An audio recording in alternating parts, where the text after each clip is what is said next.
anything that people want to pursue, health, focus, as we talked about a bunch in your last podcast episode, a business goal, whatever you want to do, what does that structure look like that you can bring to your world?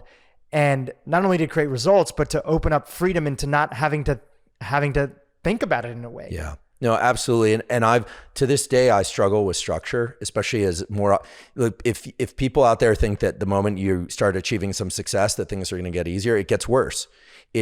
There are more opportunities, and therefore your structure gets disrupted. More email, more texts come in, more amazing possible relationships and places to eat and things to do. It actually starts to undermine the whole process if you're not careful. And that's coming from somebody who, I'm fortunate to not have substance abuse tendencies and things of that sort. But I still I have a list, and now I make it every day, because when I just put it next to me and I didn't write it out, it didn't work. But it literally starts: dog walk number 1, get sun. I mean, really basic stuff. I mean, I basically have to handhold myself in the same way that I talk about protocols on podcasts and that we're talking about here. I talk to myself that way as well. Get sunlight. Then I do a 90-minute work block, which means I use the program Freedom on the computer. No internet, no phone. I turn off the phone. I put it in my car. Sometimes it's really bad. I mean, the phone it's such a pull. Ask me for some code to get into something, and then I think I need the phone. Next thing I'm doing something else. So 90-minute work block.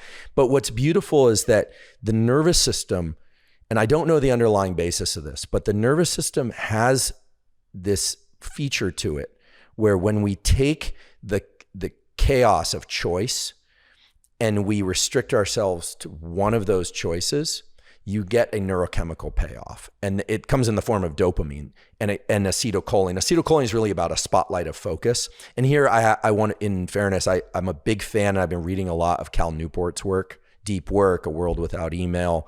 I've never met him, but I love his books. And he talks, some people call it flow, but what, and people are familiar with flow, being engaged in an activity that's challenging. But there's something about activities that are forced restriction to one particular focus, right? So I'm going to write for 90 minutes, or I'm going to think for 90 minutes, or I'm just going to walk the dog. I live in an area now where I don't get reception on my dog walks. And at first it was excruciating. I love it now. It's like I just walk the dog. And there's mornings where I have a bulldog. He does not like to walk. So I'm like, I got to get back, and I'm frustrated. And I know, and it's hilarious, right? Because I notice myself and the way that my tripwire to agitation is so slight. I'm like one of these people, I can just, in a second, I'm aggravated because it's not happening as quickly. And so I've learned to make the whole walk a process of me just like recognizing these features of myself. And my bulldog Costello just plods along. He could care less. Right. So the walk is only about walking the dog. And the email, if it's email, is only about checking email. Right. And there's something valuable to this. And I think the brain loves this when we give it this. And the brain, unfortunately, is also happy to just take a smorgasbord of pseudo-random thoughts and actions all day, every day. But there's something so deeply satisfying about focus. And I think we could all benefit from doing more of that. It's just so hard to do. And I'm not an anti-phone guy. I'm from Silicon Valley. I use the phone. I'm addicted to my phone. I admit it. I'm addicted to my phone. But I'm trying really hard to cultivate a different relationship to it, because I think that now that it's 2021, I think looking back, phones, we've had them for about 10 years. There are so many examples of ways in which they erode our best relationship to life, so many ways, that I don't think we should get rid of them, but I think we really need to start being conscious of the ways in which they are eroding our productivity, our creativity, our relationships. And I don't have any obvious answers to this. I just have tools that I use and that I've found to be of benefit. But I think in the next 5 years, we are going to see a shift toward people really moving away from phones in as much as we use them now. Yeah, it almost seems like in our evolutionary history, we have to be more of a student of focus now, whereas life circumstances would naturally pull us towards lifting that weight of focus a little bit on our own. You still had to apply effort, but it's almost like trying to get good sleep now with a lot of sounds going in the background, or somebody every so often coming and waking you up and saying, "Hey, are you okay?" And you're like, "I'm sleeping." Like I just, that's tons of interrupting my interference. sleep. So it's almost like if you're not a student of focus today, I mean, most of my friends that have created, pretty large companies always tell me, and, we have this men's group that we meet up regularly and we chat. They say, it is definitely feels tougher to start a business today than even 10 years ago, with the amount of distractions that are fighting for our attention. Yeah. And there are different categories of people out there. And I want to be respectful of the fact that not everyone's trying to, build and create. But I would say if you're a creator, if you want to build something, business or write or music or sport or anything, I'll tell you, I'm fortunate to know a good number of very successful people. If you're a creator, you have to always ask yourself, are you playing offense? Are you playing defense? Or are you just bench warming?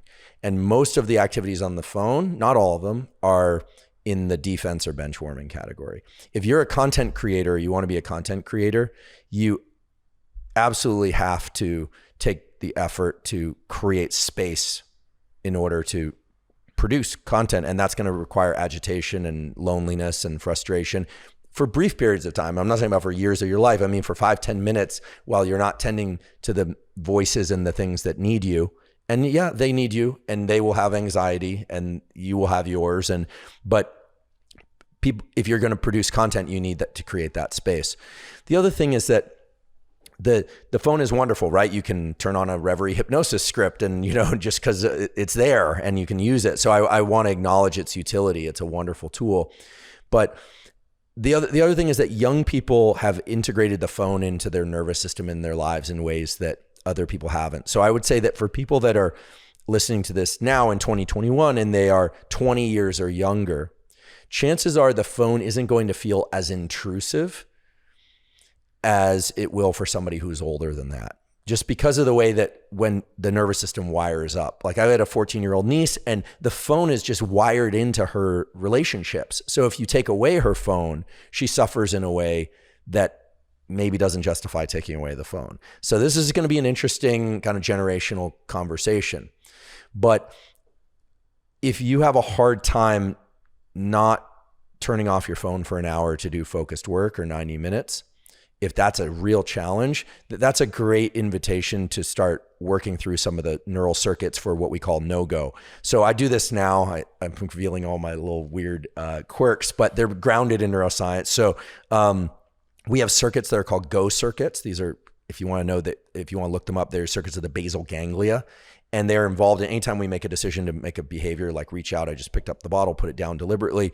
And then we have no-go circuits. These are ones that suppress behavior. And they've done a lot of beautiful experiments where you can create a video game or something where people have the impulse to make a choice in order to score points in a certain amount of time. And sometimes you have to go, and sometimes you have to no-go. You have to avoid movement. And suppressing movement takes effort, right? And all you have to do is experience a social gathering and see one person pull out their phone, and you just notice everyone pulls out their phone.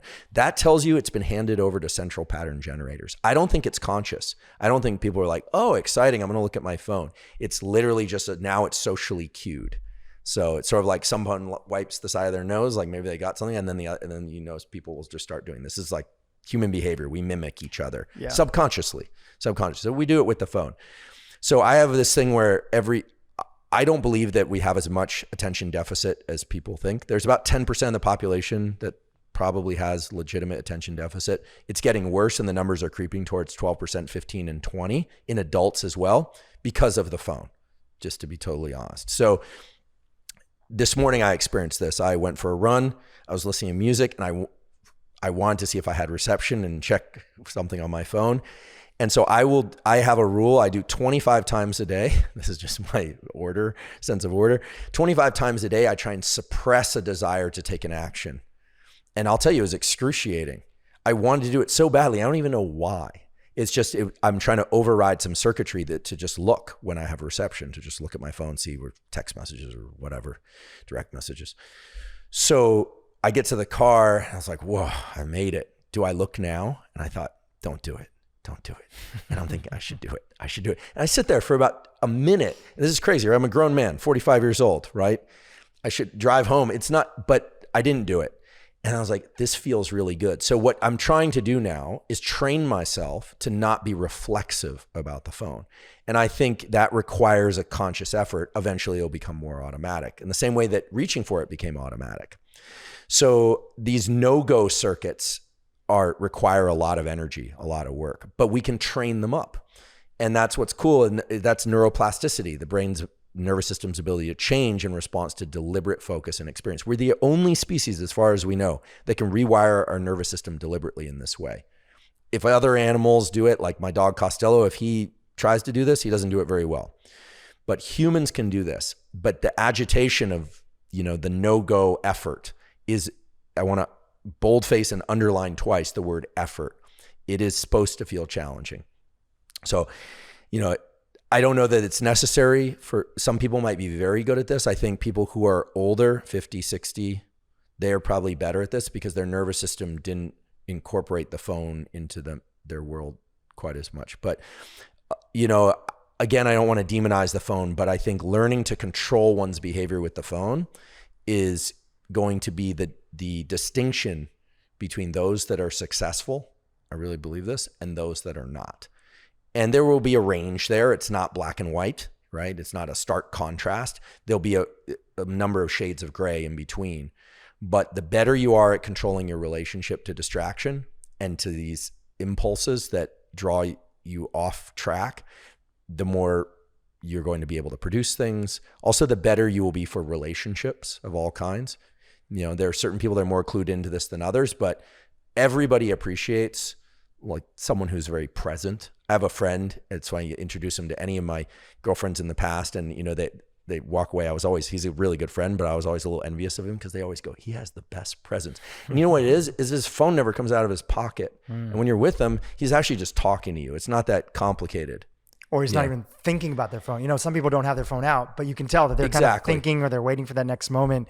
Exactly. And I think what you said is so beautiful because it's not just present on the micro, our own individual relationships, our relationship with our work, but it's also present on the macro. There was this really great Harvard Business Review article, we'll link to it in the show notes, where it said, what's the difference between people and companies, right? So personal brands and companies that get a little bit successful. Why are people who get a little bit successful, why don't they go on to become uber successful, like extremely successful when they already had that momentum? And a big part of it for both people and organizations, so anybody who's running teams, is distractions. As you get more successful, as you mentioned earlier, more opportunities come, more reasons to not focus. As a human level in our relationships, but also as a company level. You take on every opportunity instead of doing what got you there in the first place, which was doubling down on that focus. Right. So whether you run a team, whether this is in your household, whether it's just your own mind, for your relationships, for your own mental health, focus is deeply linked with your own sense of contentment, joy, and success, however you define it. Right. I absolutely agree. I'm still not through it all the way, but Cal Newport's book, A World Without Email, talks about this. I think he uses the phrase hyperactive hive mind in companies. This was adopted in the last 20 years or so, where it just seems like the more is better mentality, more interactions being better. And it's been shown, and he gives data to support this, that over and over again, the ability to just drop into focused work or work in small teams.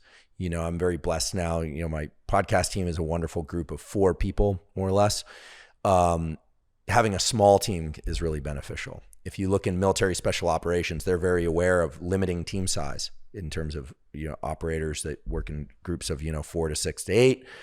You can do incredible outsized things when a small group like that. When things get too big, it just wicks out, and that's also when problems start arising.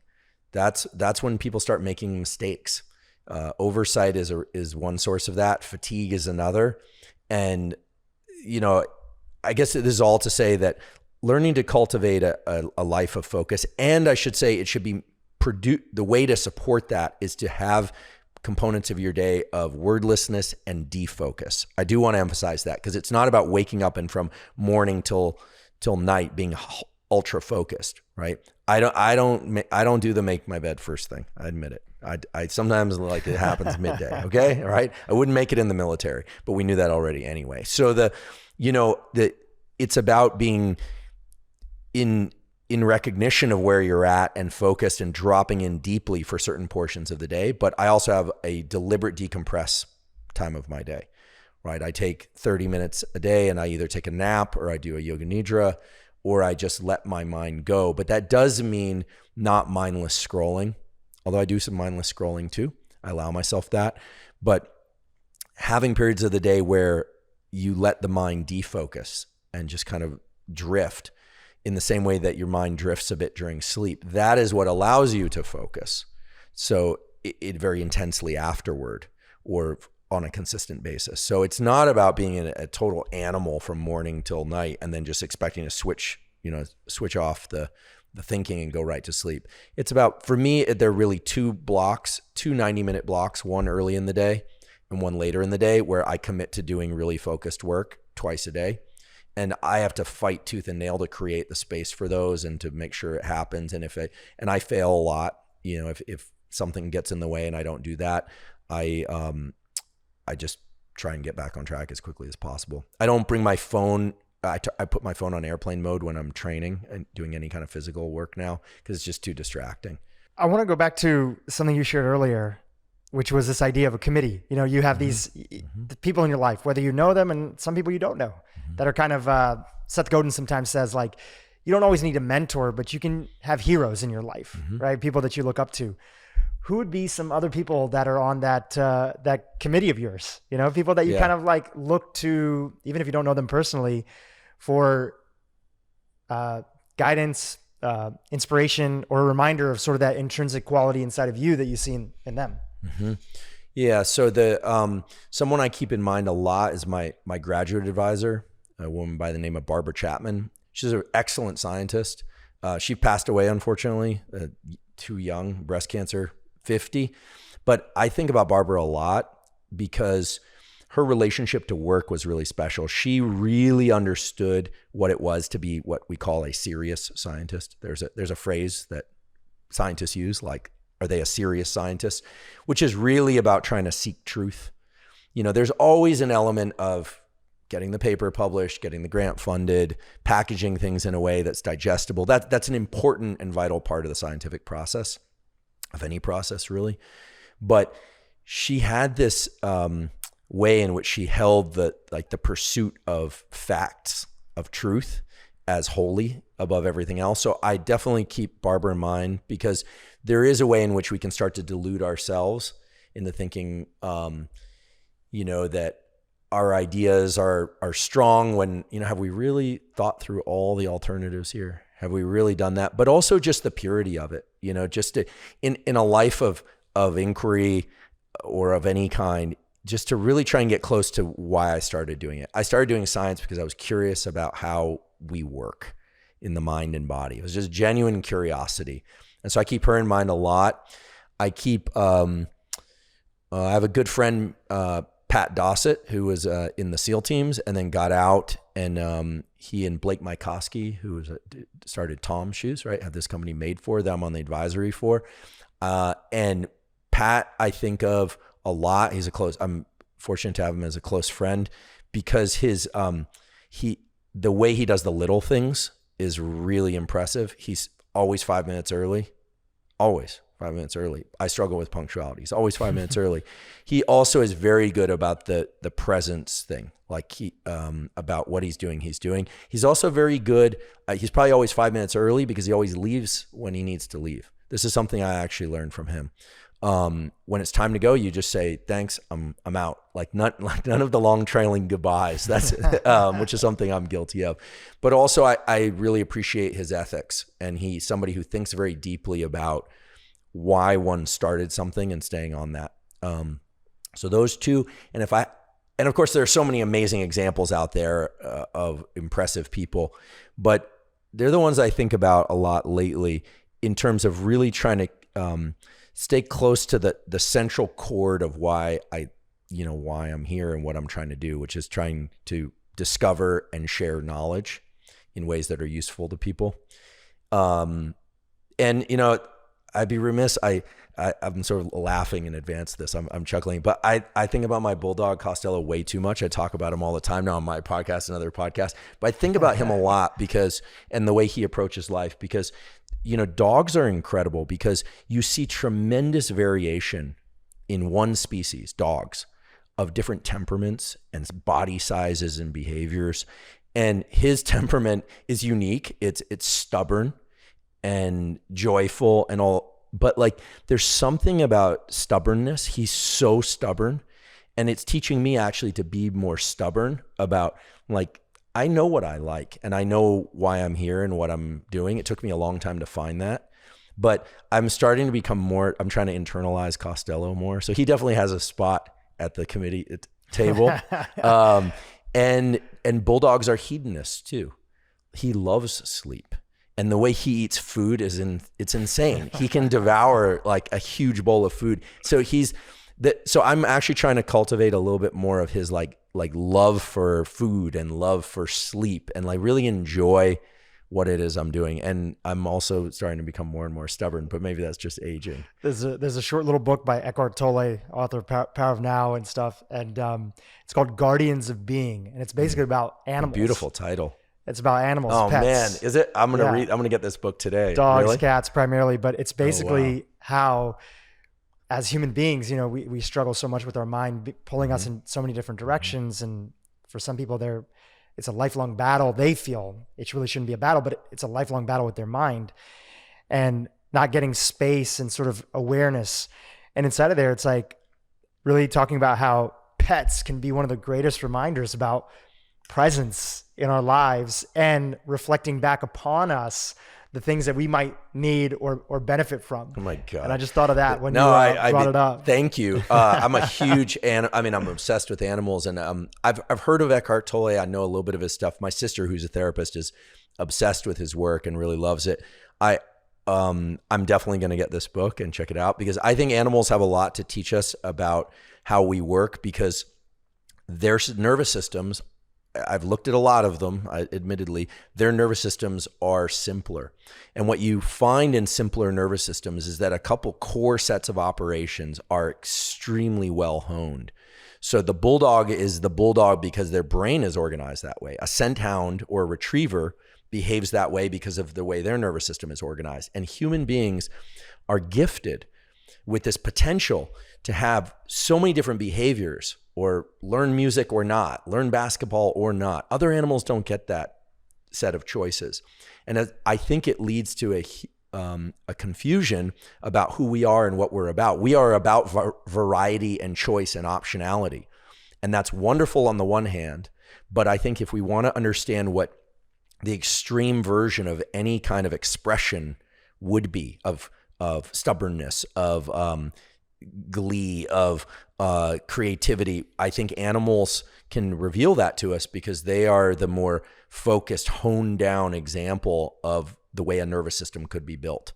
And so I'm excited to read this book. You just, that reminds me that I've heard you share in other interviews that you were kind of obsessed with animals and animal movement growing up.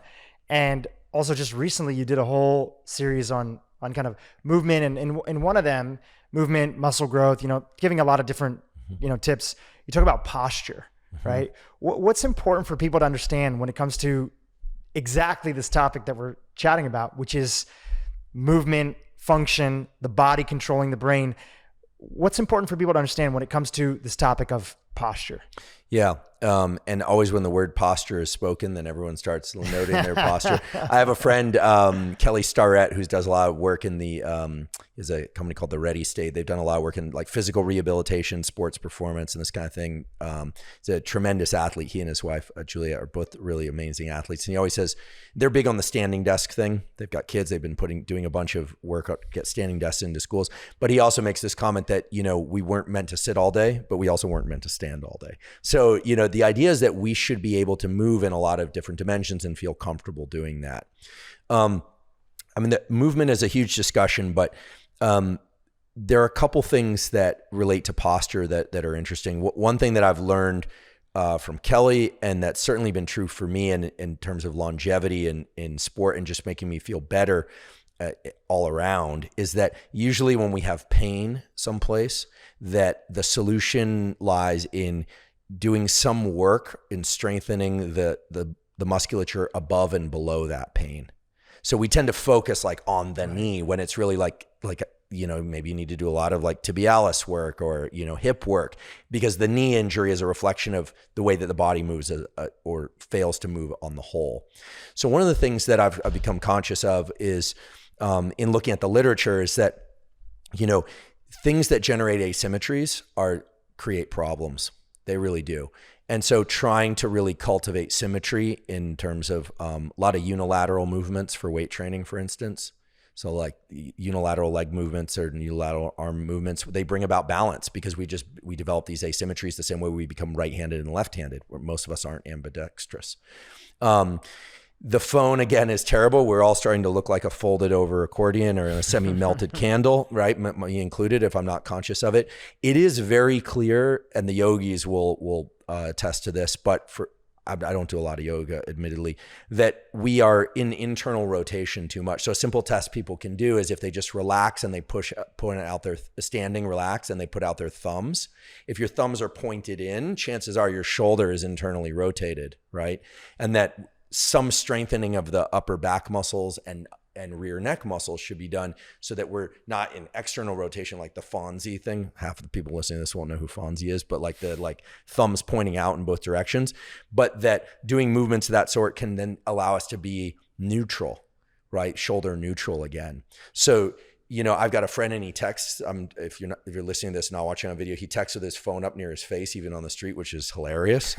But his posture is amazing. Great posture is such a boon to life. And so these little things like internal, whether or not we're overly internally rotated, trying to be a little bit more externally rotated.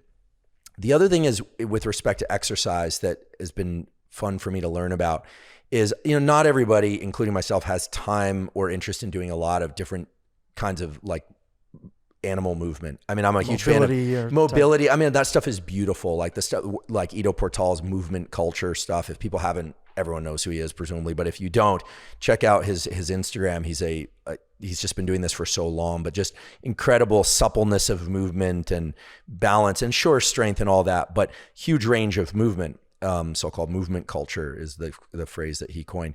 But one of the things that's been fun to incorporate is, we can do what are called open and closed chain movements. Closed chain movement would be where like our hands and feet are in contact with the ground. So think down dog is closed chain, right? Think jumping, that's open chain, right? Shooting a free throw is open chain. You're actually pushing through. The nervous system actually, there's an interesting literature on this, scientific literature, that closed chain movement tends to build, now it's going to sound very Eastern philosophy, but build energy in the system. We tend to come away from it feeling kind of invigorated and charged. And that's because of the way that we have these chains of what are called ganglia, neurons along the spinal cord. And when we engage in movement that's closed chain, where we're in contact with things at both sides, the way they fire is kind of in sequence. And when we come away from that movement or those types of movements, we tend to feel kind of like energized, kind of like jacked up, and like we have energy. Whereas jumping movements or throwing movements, like if you were to physically throw a medicine ball, or you were to, some people can do this, don't hurt yourself folks, but like you do a chin up, but you actually blast through the chin up and let go of the bar for a second. Those are incredibly taxing, but they are very good for dumping excess energy. So a lot of people are stressed and then they're going to work out, but they're coming out of the workouts with more energy, neural energy, than they went in. And when I say neural energy, just so in case there's some neuroscientists out there, I don't want you to think I've, completely lost my mind. What I'm talking about is what you're creating is a potential for the nerve cells to fire, like a readiness to fire. So things like martial arts they cultivate these practices, both open chain and closed chain, kind of intuitively. And there's a practice, a lot of like exhale emphasized breathing on ballistic movements, like that's actually expelling energy, which is a wonderful thing if you tend to carry too much stress.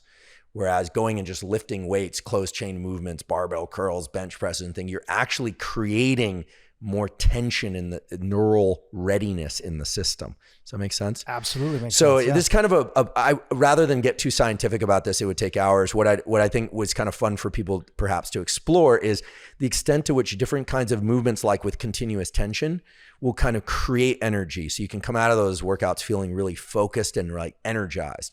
Whereas if you're somebody who tends to just feel like you're carrying tons of tension inside, you want to dump energy, then throwing things, ballistic movements, like where you're just literally like dumping all your energy, these so-called open chain movements, if you can handle it, like jumping and ballistic stuff, those can be very beneficial. And all these have roots in the way that motor neurons of the nervous system work. And again, it's kind of fun to just look to animals and just see a lot of them, they look different because they do different types of movements, right? A kangaroo doesn't look like a tiger for a reason. It's you think it's because of its body, but its body is a reflection of the way the nervous system works, not the other way around. In addition to this through line where we started off talking about movement, being able to focus the mind, you also have been very open that you were recommended to go see a therapist when you were really young. And what did you feel that you got out of therapy, in addition to this fitness training and the working out that you were doing? What was the real sort of distinction that came for you at an early age that maybe wasn't a way that you saw either yourself or the world? Yeah, well, and to be honest, earlier you asked, who's at my committee, so I, believe it or not, somehow I figured out a way to make this work, even in tough financial times. And I know not everyone can do that, but I've been, one way or another, so I've been seeing that same therapist for, I think it's now been 35 years. Incredible. We have a very close relationship, obviously. Yep. I think it's a healthily boundaried relationship. Actually, until I learned Oliver Sacks, who passed away, the neurologist, a man who mistook a white for a hat. I have very few heroes in life. Oliver Sacks is absolutely one of them. Incredible. If you haven't seen the movie the documentary movie about him, it's incredible, about the field of neurology. He had a therapist, I think, for 42 years. So, and then I felt kind of vindicated because what did I learn from therapy? Well, as a young person, I didn't have a choice but to go. I had to go if I want to be admitted back in school and stay in school.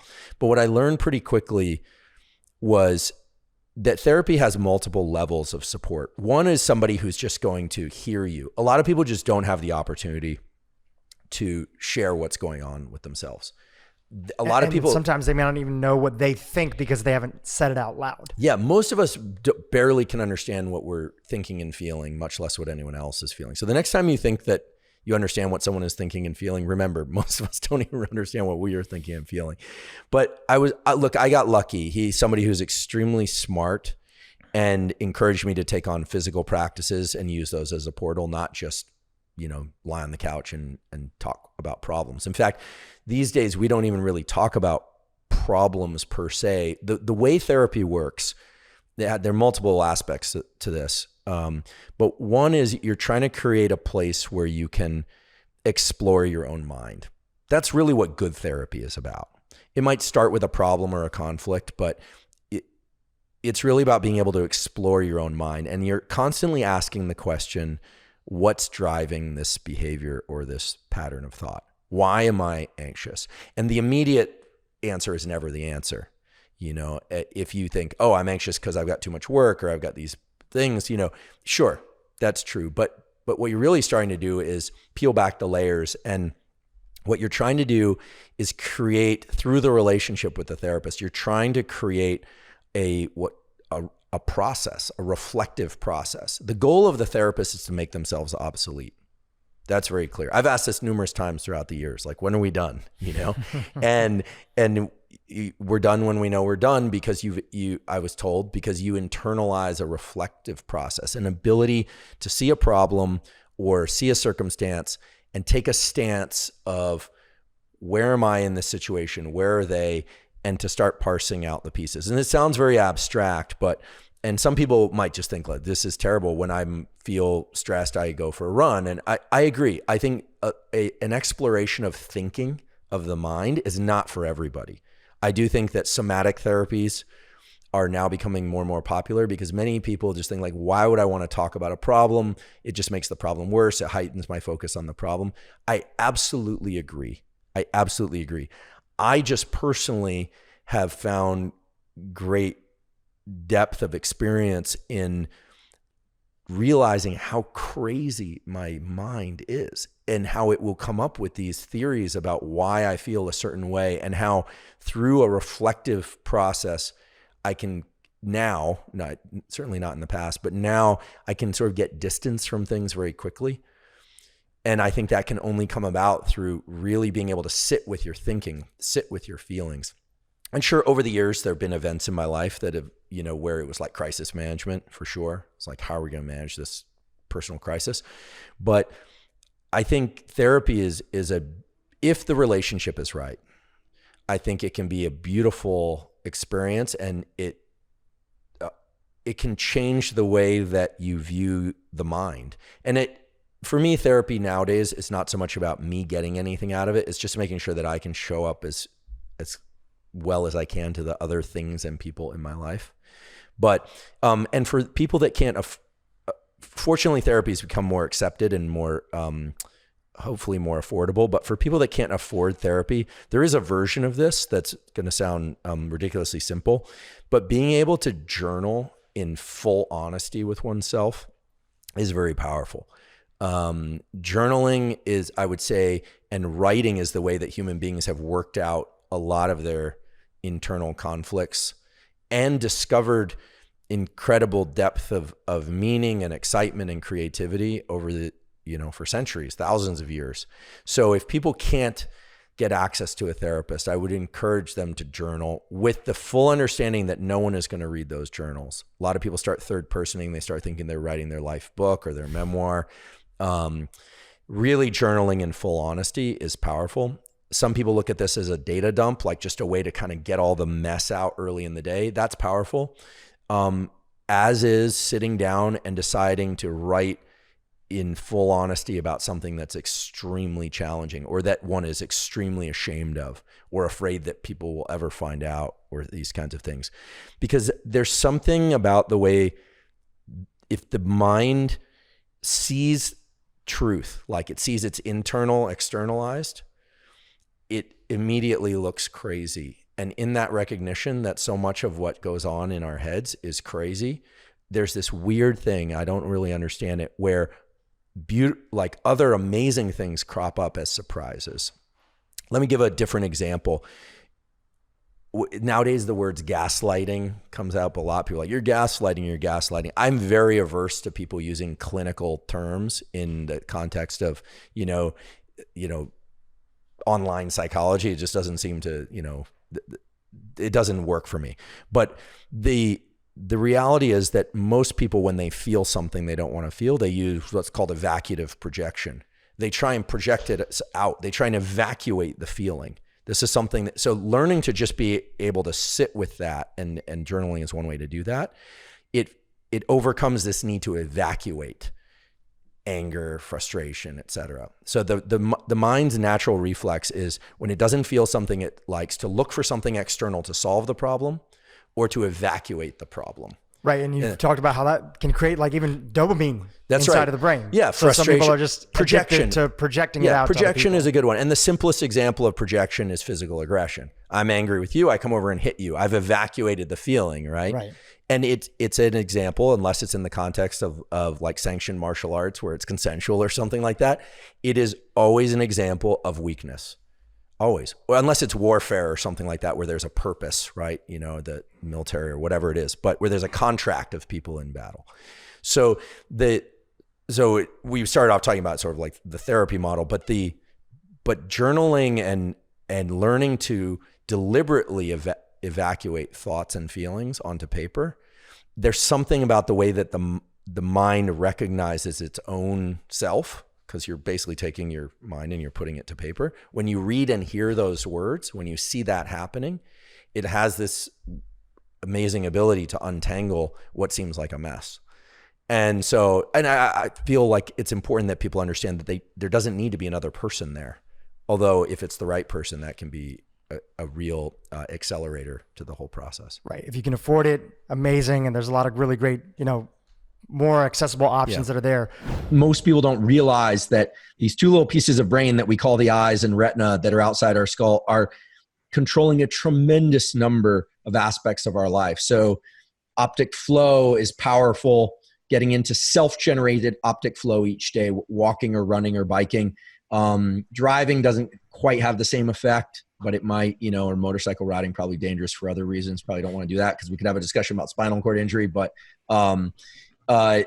getting morning light is just absolutely powerful. And then of course, nowadays people are walking, looking at their phone, or they're really glued to the screen of their phone while they're out walking or even exercising sometimes. And then what you do is when you do that is you short circuit the process of relieving the anxiety that occurs with an optic flow. So, because the eyes are fixated, they're not moving from side to side. And then you ask, well, people have all these sleep issues. There's a lot of depression and sleep issues, and those can be caused by a number of things.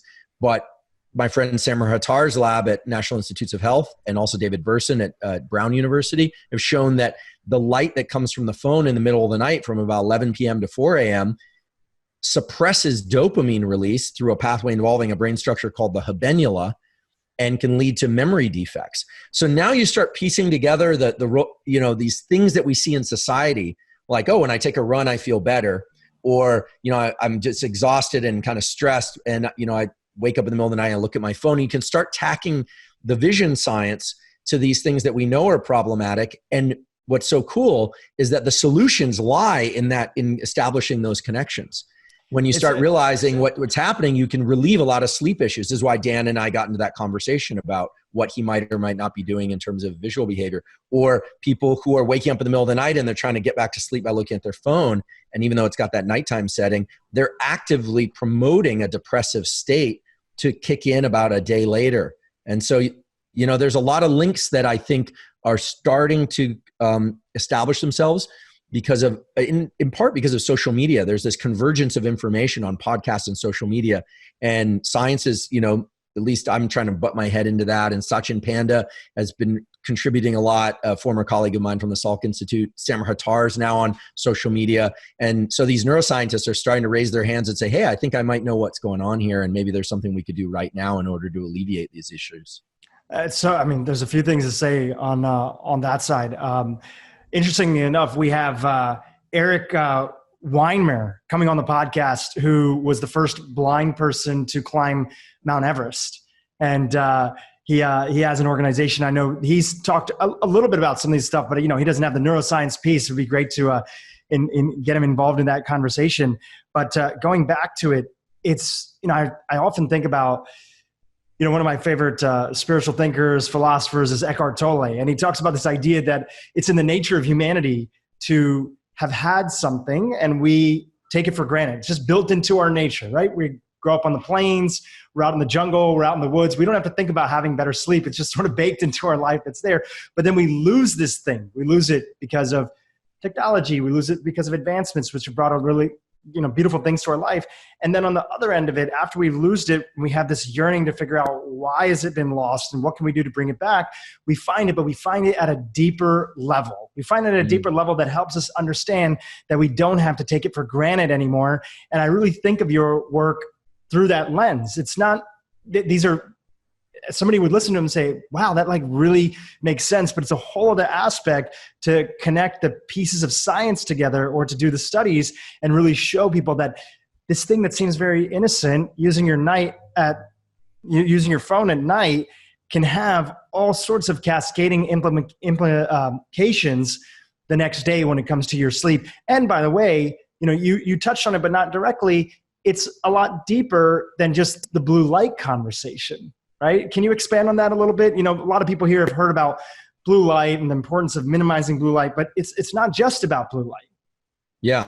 So what? It's right, because by mentioning social media at the beginning, I've kind of cued my brain to it. But there are a lot of crazy ideas in the world of biohacking. There's just some downright crazy and some dangerous ideas, and at the same time, there's some really great prompts from the field of biohacking, and one of them is this whole issue of the color of light. Okay. And I'm always reluctant to get into this because I feel like it's got sooner or later, I'm going to end up in a head-to-head combat with somebody who's really into like red light therapy or something. And my response is always, look, double-blind peer-reviewed literature is important. It's not everything because, oftentimes these more esoteric practices or things where there hasn't been a lot of published research, they're just not there yet, right? I mean, my lab studies respiration that was prompted by a lot of work that people are doing like Oxygen Advantage, Brian McKenzie, Patrick McEwen, Wim Hof, like Tumo breathers, they can highlight certain things that science might want to take a closer look at. Now, when it comes to the blue light issue, this is especially salient. So here's the idea. So the light, getting bright light in the middle of the night from 11 p.m. to 4 a.m. triggers these pro-depressive circuits through the habenula, this Habenula, this interesting structure in the thalamus. In addition to that, it's known to trigger a pathway from the habenula to the pancreas that can start altering some blood sugar rhythms. A lot of people don't know this, but the habenula connects to the pancreas, and actually in type 2 diabetes, and in particular smoking-induced type 2 diabetes, it appears that the habenula pancreas pathway is involved. There's a beautiful paper published in Nature not long ago that illustrates that. Not my work, another group's work. So blue light in the middle of the night is going to be very effective at triggering these pro-depressive circuits and disrupting the things that you want in a not so good way through the habenula and other pathways. But it turns out that blue light is not the culprit. It's the brightness of the light and the intensity of the light that matters most. You can have a bright white light or a bright red light and still get these negative effects. Now, the reason for that is that early in the day, which is when you want it shortly after waking, even if it's still dark out, but certainly once the sun is up, you want to get some bright light in your eyes, ideally from sunlight early in the day. Here's why. Early in the day, the sensitivity to light for the retina is low, so you need a lot of bright light in the morning in order to stimulate the pathways correctly. As nighttime approaches, and especially when you've been asleep for a few hours, the sensitivity of the retina goes up. So this is something that isn't often discussed, but there's a circadian rhythm to sensitivity of the retina, so that very low levels of light, regardless of color, can trigger these negative effects in the middle of the night, but they wouldn't be sufficient to induce the positive effects during the daytime. So it's kind of a double-edged sword there. So what do you do? Well, first of all, I want to be clear that viewing a bathroom light in the middle of the night, if you have to go to the bathroom, is not the end of the world. It's not going to make you depressed. I mean, you just if you're viewing bright light in the middle of the night on a consistent basis, that's not good, regardless of color. But for people that think that they can get away with just using amber lights or red lights and still be okay, that's probably not true in the wee hours of the morning between 11 p.m. to 4 a.m. is kind of a broad area there, but time frame rather. But I think really midnight to 3 a.m. you want to avoid bright light. So blue blockers are a big deal now. Everyone's crazy about blue blockers, and they will help mitigate some of the effects. But I had Samer Hattar, head of the chronobiology unit, National Institutes of Health, on my Instagram. We did an Instagram live, and he thinks that most of the effects of the blue blockers are just filtering out brightness of light. And he actually has concerns about doing very narrow band or narrow wavelength filtering of light. That's a very unusual situation for the visual system to be in, to take out one band of light for significant portions of the day. So am I anti-blue blocker? No. I always worry, like, are the blue blockinistas going to come after me? Okay, maybe. We can have a discussion. I think they can help, but it's really not about blue light. Now, as long as we're talking about the color of light, it always comes up, well, what do you think about these bright light things in the morning to get really bright red light? Typically, it's a sheet of red lights. Again, I don't think it has anything to do with the red light. I think it has to do with the brightness. And then I usually get attacked by the mitochondrial folks, and they go, yeah, but what about the effects of red light on mitochondria? And I go, okay, that's a separate conversation. So I want to be really clear that what I'm discussing here is the brightness of light is the key parameter. Avoid bright lights in the middle of the night. Get bright light early in the day, ideally from sunlight. So really bright during the day, cave-like at night is ideal. No one's perfect, but think of that as your perfect diet. No one's perfect with their diet either, as far as I know. So, play around that kind of perfect scenario and do the best that you can. And if you work on a practical level, when you're winding down at night, right? You're talking about 11, 12. I usually go to bed around, like, let's say 10:30, right?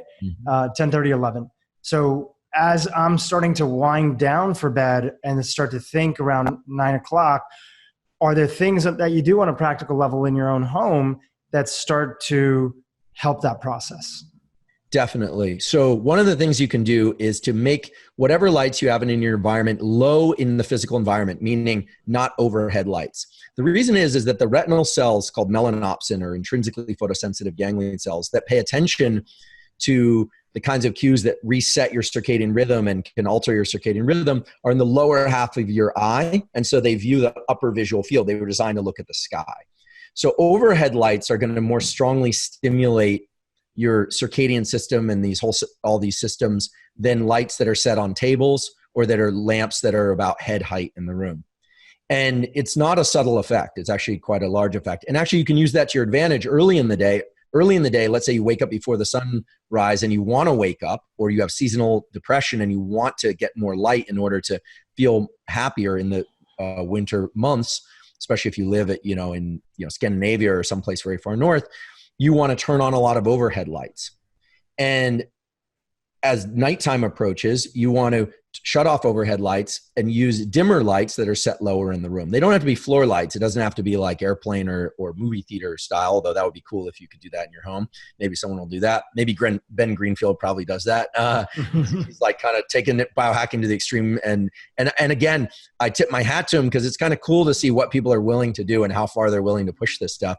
But short of putting floor lights in for the nighttime and overhead lights for the daytime in your home, you can set desk lamps, and dim amber light tends to be softest, the softer lights. And so dim amber light is great. Candlelight is fine. Thank goodness. Fireplace, fine. Thank goodness. There's a beautiful study that was done by a group at the University of Colorado that took graduate students camping. But so this would be cool to be a subject in this experiment. And they published this in Current Biology, so peer-reviewed, really, really strong paper. They published several of these actually. And what's cool is they looked at students who have been studying a lot on tablets and laptops and been on their phones, and they have very disrupted cortisol rhythms and melatonin rhythms. You want cortisol higher in the morning, and then it tapers off as the evening comes around, and then melatonin comes up usually about 16 hours after you got that morning light, your brightest light of the day. So melatonin that makes you sleepy, helps you fall asleep. This is endogenous melatonin, not supplemented melatonin. These students had really disrupted cortisol and melatonin rhythms. I think they had been studying for exams. So they took them camping and away from devices and let them just use flashlights and campfire and that kind of thing for a weekend. And it completely reset their cortisol and their melatonin rhythms to the correct healthy pattern. And that lasted quite a while. So I want to emphasize that, one night of a messed up sleep where you turn on the lights, you have to, God forbid, drive to the hospital or something like that. It's not going to screw you up long-term. It's the consistent light viewing in the middle of the night and the consistent light viewing early in the day that sets you up for poor and great, feeling and well-being respectively. So it's your average behavior, just like diet. Just like nutrition, it's the average. If I eat something really sugary, is it going to completely dismantle my health? No, because I'm not diabetic, and the chances are it's not going to disrupt me much. But if I do it on a consistent basis, it's going to start to dismantle my health. So, but if I could just interject, the one thing that was quite inspiring by that study, and obviously it's just one study, and it's with a group of college students that are there, but it's inspiring to know that just one weekend of going out and camping could be part of that reset process. So for anybody who feels like that is me, as they're listening to you and they're thinking about the overhead light in their bathroom, or they're thinking about the overhead light that's there, or the constant sort of work exposure or computer exposure that they've had and built up bad habits through that process, it could even be that maybe try going for a weekend of camping and seeing how that feels and how you respond to that. Yeah, it's interesting. When people have sleep issues, the first thing I say is not, are you drinking caffeine late in the day? Are you keeping the room cool at night? That stuff, sure, that's important. You don't want to drink coffee at 8 p.m. and expect to sleep well, unless, that some people can do that, but most people can't. But I always say, are you getting sunlight in your eyes within an hour of waking up?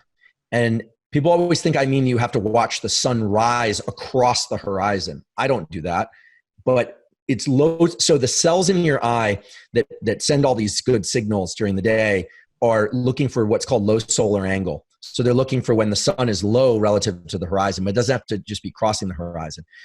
Usually they say no. And I said, do you see sunlight before you see your phone, before screen light? And usually they say no.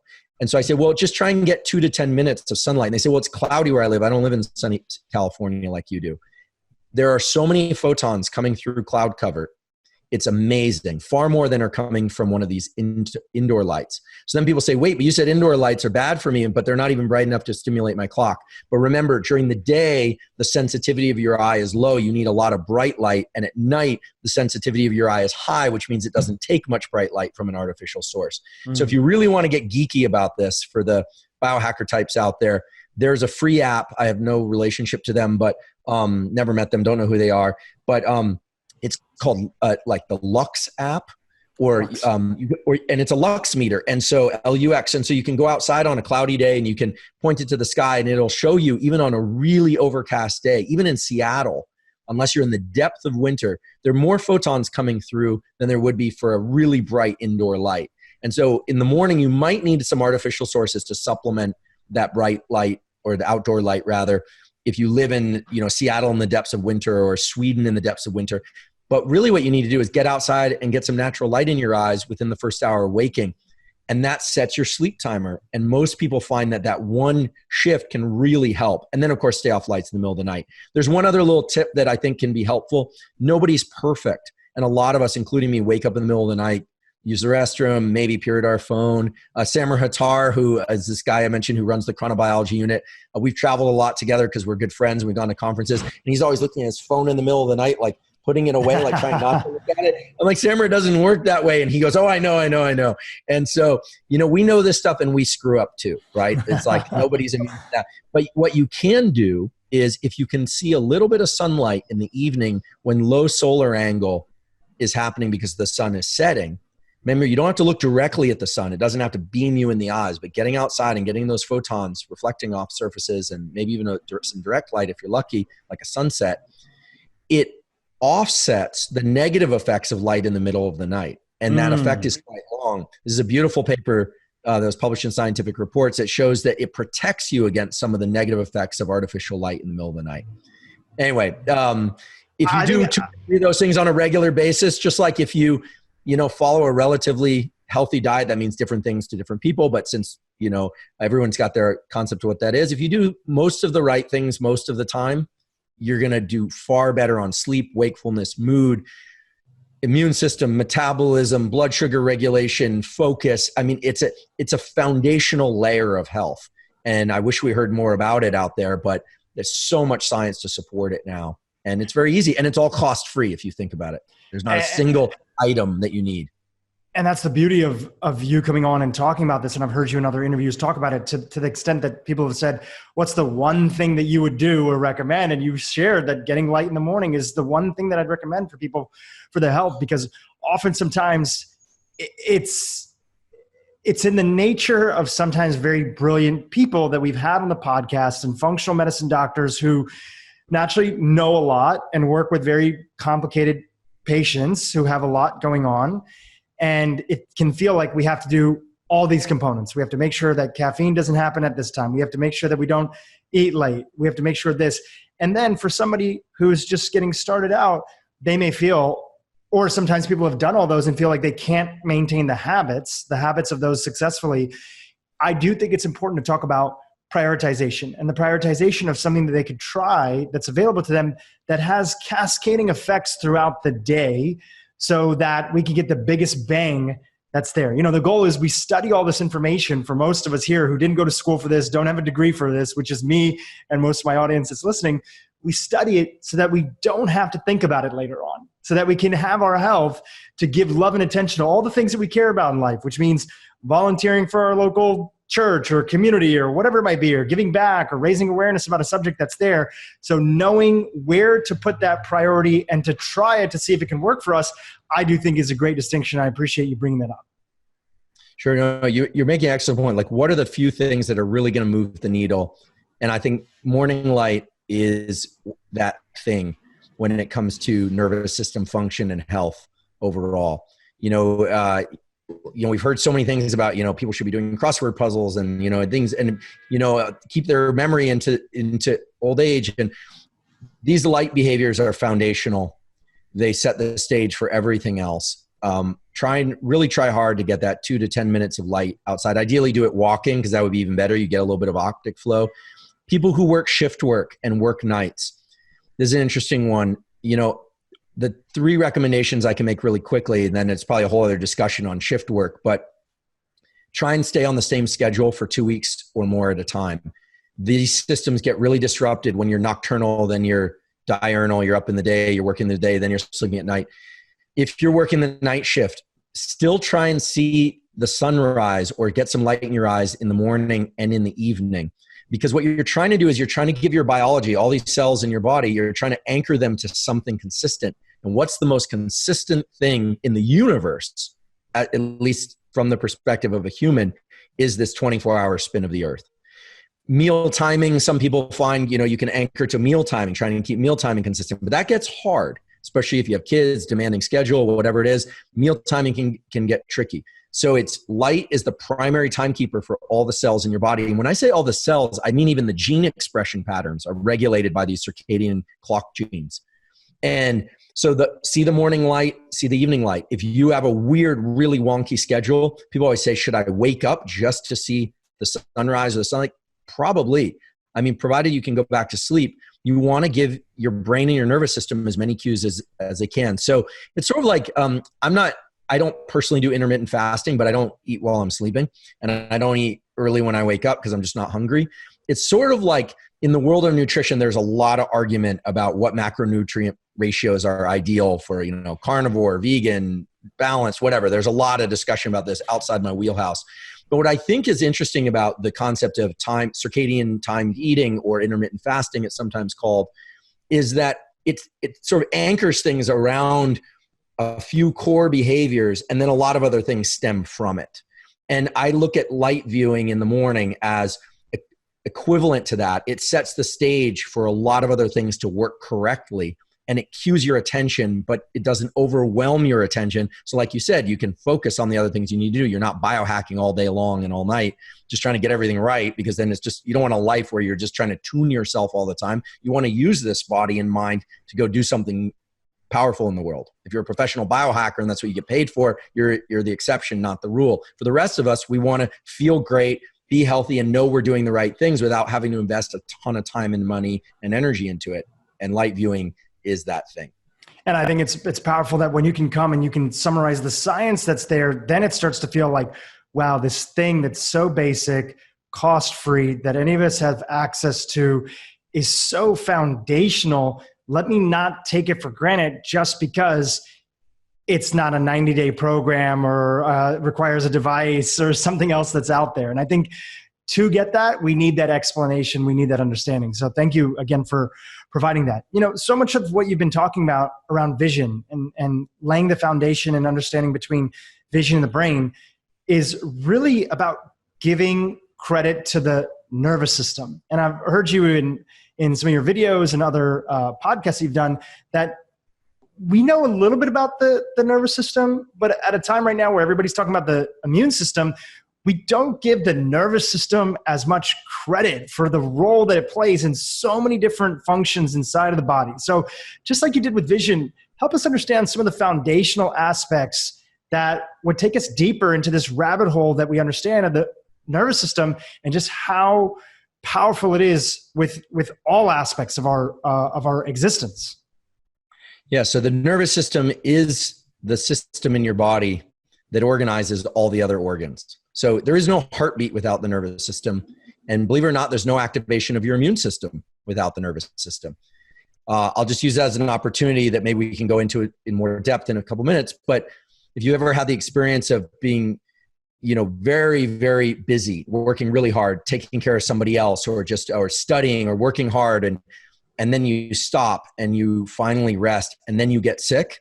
Mm-hmm. That's because when your nervous system is activated and is in a mode of stress, it stimulates the immune system to liberate cells that gobble up immune bacteria and viral particles. And so in other words, stress actually enhances the effect of the immune system. Everyone gets this backwards because we've heard that chronic stress can deplete the immune system. And that's true. But in the short term, weeks to months, and that's actually short term for the nervous system and for the immune system, being in this heightened state of stress is going to protect you at some level, because it's through nerve cells, nerve connections to the organs that make these immune cells, the spleen and thymus and others, even the marrow of your bones. It stimulates them to say, this is a time of stress. I need defenses up. I can't be asleep at the wheel here. So that's one example of how the nervous system triggers the activation of the immune system. Should you seek stress? Well, maybe not. I mean, if you're chronically stressed, you also want to have some tools to lower your stress. So just like heart rate variability is good, you don't want your heart rate high or low all the time. We now know this. You don't want your stress level to be high or low all the time. You want it going up and down. So if you get these bouts of stress every once in a while, you can say, oh, well, maybe, that's going to help me a little bit. In fact, if you look at intense breathing protocols, tumo breathing, or, super oxygenation breathing that looks like, doing that for short rounds of 25 or 30 breaths has been shown to enhance immune system function in the short term. It actually can protect against certain forms of bacterial injections, where the control groups got fever and were vomiting, and the people who did the breathing were protected. They were asymptomatic. It's amazing. And this is published in Proceedings of the National Academy of Sciences by a legitimate group. This is, real stuff. Same thing with like the cold showers and the ice baths. Some people like them, some people don't. But that hormesis, or the idea that small amounts of stress can protect you, that's all mediated by the nervous system's effect on the immune system. Okay, so then you say, well, what other things is the nervous system doing? Well, the nervous system's main role is to establish an internal state of alertness, of immunity, of digestion, and match that to what's happening in the outside world. So we're able to sense odors that come in from a distance. They don't have to, we don't put those smells up our nose. You're not putting rose petals up your nose. You're smelling them at a distance because they're what we call volatile molecules that come in. I can see things because photons of light are bouncing off things. Sound waves are radiating in. Touch is different because it has to come into contact. Taste is different because it has to come into contact. But the nervous system is taking all that information, all those sensations, and creating perceptions. So we've got sensation, perception, which is which of those sensations I'm paying attention to. So if I say, how do the bottoms of your feet feel right now? What are they in contact with? You'll think about that. But a moment ago, I doubt you were thinking about that. Most likely no. So the sensation was happening nonetheless. Your feet were experiencing that, but you shifted your attention to it. So your perception is now about that touch perception. So you've got this spotlight of attention that moves around and leads your perception. And what's cool about that spotlight of attention is it can dilate and it can contract. So I can focus on the pain in my shoulder, or I can dilate my attention to what's going on the planet Earth right now, 2020. So it's kind of interesting, the nervous system can dilate and contract. That's a very powerful feature of it. Sensation, perception. Then we have these emotions, which largely are the reflection of how well our internal state is matched to our external environment.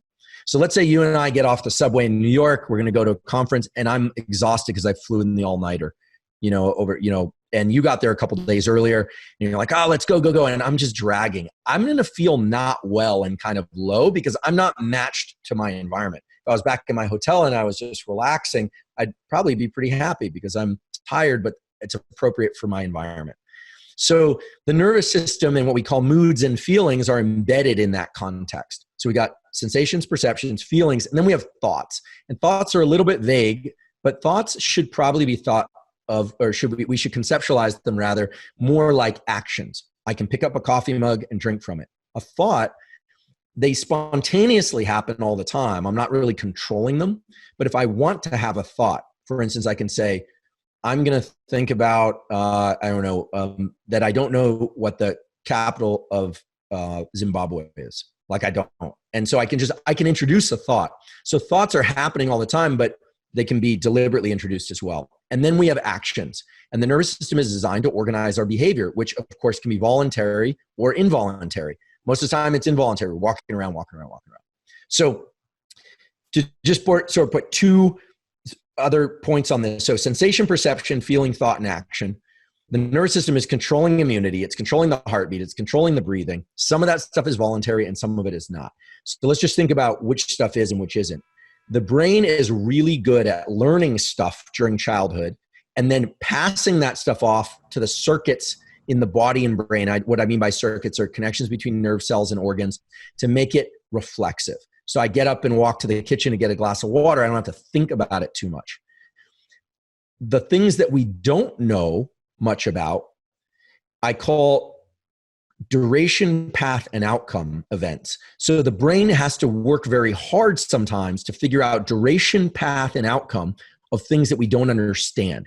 So COVID-19, what is going on here? What is this thing? Where did it come from? When's it going to, how long is it going to last? Do we need masks? When's there a vaccine? Does it matter? All these kinds of conversations are absorbing a lot of our attention because the reflexive stuff is very easy for the brain. Once a kid learns how to walk, it's easy. You just walk.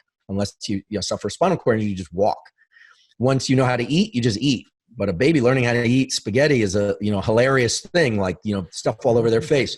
So when we are presented with something that we don't understand, but that we need to navigate, the attentional mechanisms to the brain shift to a very narrow sphere of attention, and it becomes all about duration, path, and outcome. And that's the other mode that the brain goes into. And that's the strain and mental effort that you have to put into learning something or listening to somebody, especially when they're telling you something that's kind of unpleasant. That's the effort that goes into learning a new physical skill. It's the effort that goes into trying to figure out what you're going to do with your life, or you're going to do with a relationship, or why you're not feeling well, what should you do, or why you're feeling great, what led to that. So duration, path, and outcome is work. And it's accompanied by a sensation of agitation and sometimes frustration in the body, because it involves signals from the brain to the body to prep yourself for things and get ready. It's a kind of readiness.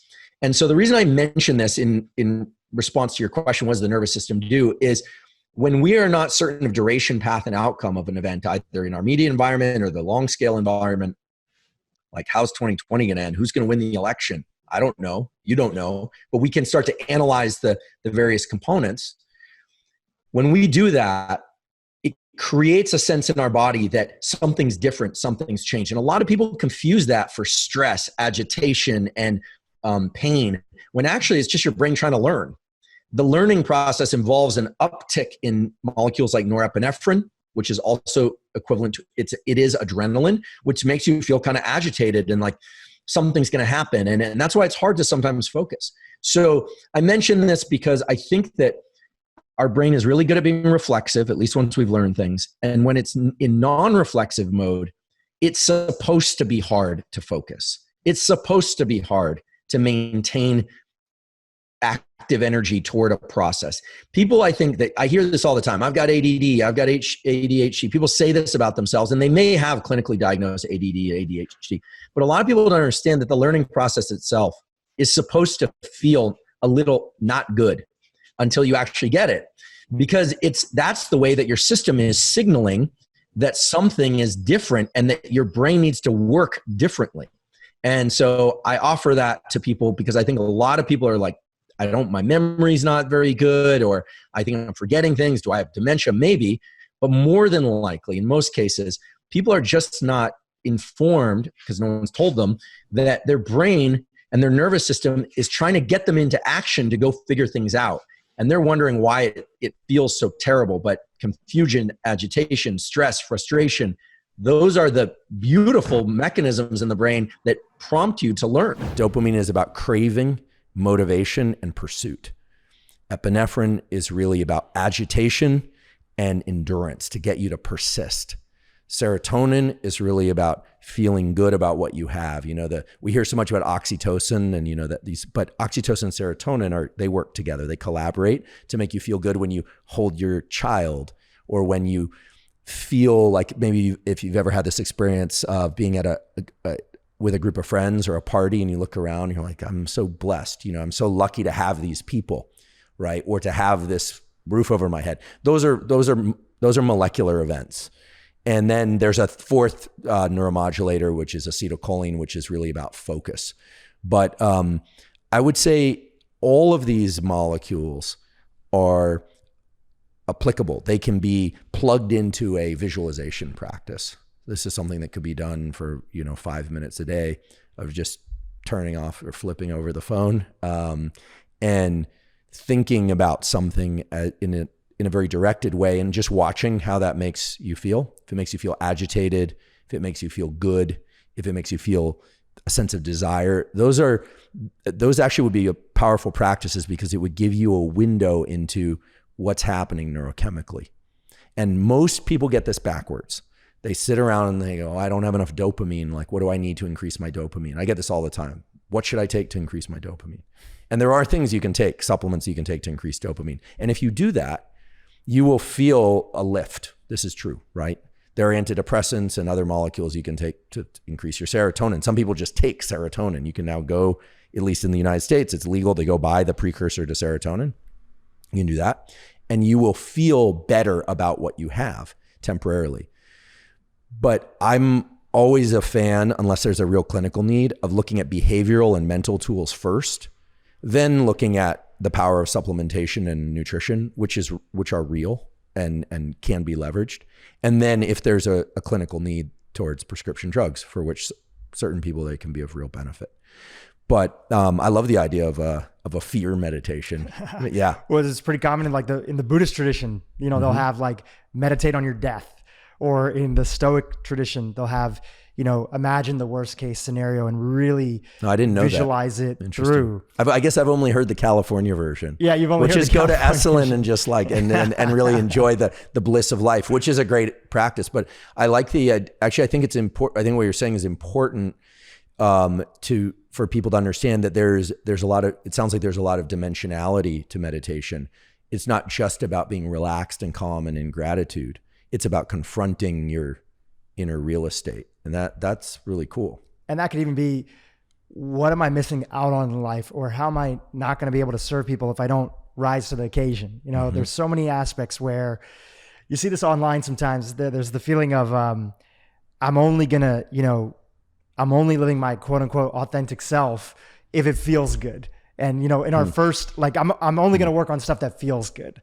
And a first part of our conversation was, actually a lot of stuff doesn't feel good, and you want to embrace that, because that's how you get good at doing things. Right. So I think in that same sense, meditating on stuff that doesn't feel good sometimes, like one of the most motivating reoccurring dreams I have is I'm back in high school, and I did great in high school, but I really despised, being there. And I felt like it was very limiting, and I couldn't, study the stuff that I wanted to do. And I feel like I'm back in high school, but something happened, and I'm still my current age, right? I'm 38 right now, and I'm 38, but at some reason I'm back in high school, and I'm like, holy shit, I had all these ambitions. I had all these dreams for stuff that I wanted to do. And for whatever reason, now I'm studying trigonometry again, right? And I'm going through my whole day at class in high school, and I'm sitting in classes, and for some version I've been held back. This is a dream, or this is a visualization? This is a dream. Okay. This is a dream. Yeah. And then, because I'm also into lucid dreaming, some way through I wake up and I'm like, okay, I'm in my high school. Okay, I have control. Wait, how did I get here? And I have this realization no, I'm living my life. I'm a grown human being. I'm an adult male who has started businesses and written stuff and has a podcast. And I feel so fired up that day, because I just went through an entire visualization of being back in what my mind would deem to be a worst case scenario, which is being back in school, being held back for some sort of reason, and not being able to do all the stuff that I want to. And I feel energized the entire rest of the day when I actually get a chance to wake up. So just another example of me personally feeling like visualizing, or whether it's a dream, or meditating on your death, or meditating on what you would miss out on life if you can't rise to the occasion, or take care of your health, or be there for your family in the way that you want to, can be a big motivator for things. Yeah, it's interesting. The dreams, of course, for centuries, people have wondered about the significance of dreams, but it's very clear that in the early part of your night, your sleep and your dreaming is related mainly toward physical repair of the body and toward learning of motor skills. There's a predominance of what they call slow wave sleep, or non-REM sleep, non-rapid eye movement sleep. In the later half of the night, toward morning, you shift over to having more REM, rapid eye movement sleep. And there's a heavier emotional load to those dreams. This is well established.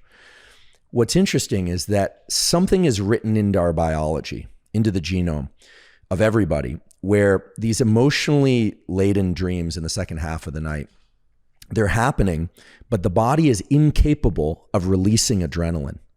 We're also paralyzed during REM sleep. We're what's called atonic, or, we have atonia. We're completely paralyzed, probably so that we don't act out our dreams, although no one really knows. As I always say, I wasn't consulted at the design phase, and no one else I know was either. So anyone that tells you why something is the way it is, should be a little bit suspect. But you have these dreams that are very emotionally intense, and yet you don't have adrenaline released into your system. And people who are deprived of that second half of the night dreams tend to have more emotionality during their day. Little things seem heavy. This seems to be a portion of our sleep that is a bit like trauma release therapy. In a lot of trauma release therapies, the idea, like EMDR, or in just standard psychoanalysis and psychotherapy of various kinds, cognitive behavioral therapy, these are board certified, approved treatments, at least in the US and in other countries as well.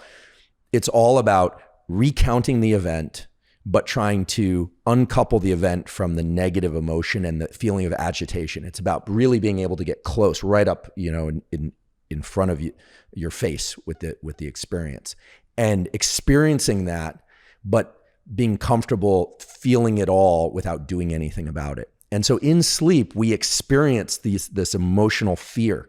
We have fear in our second half of the night dreams, but we can't do anything about it.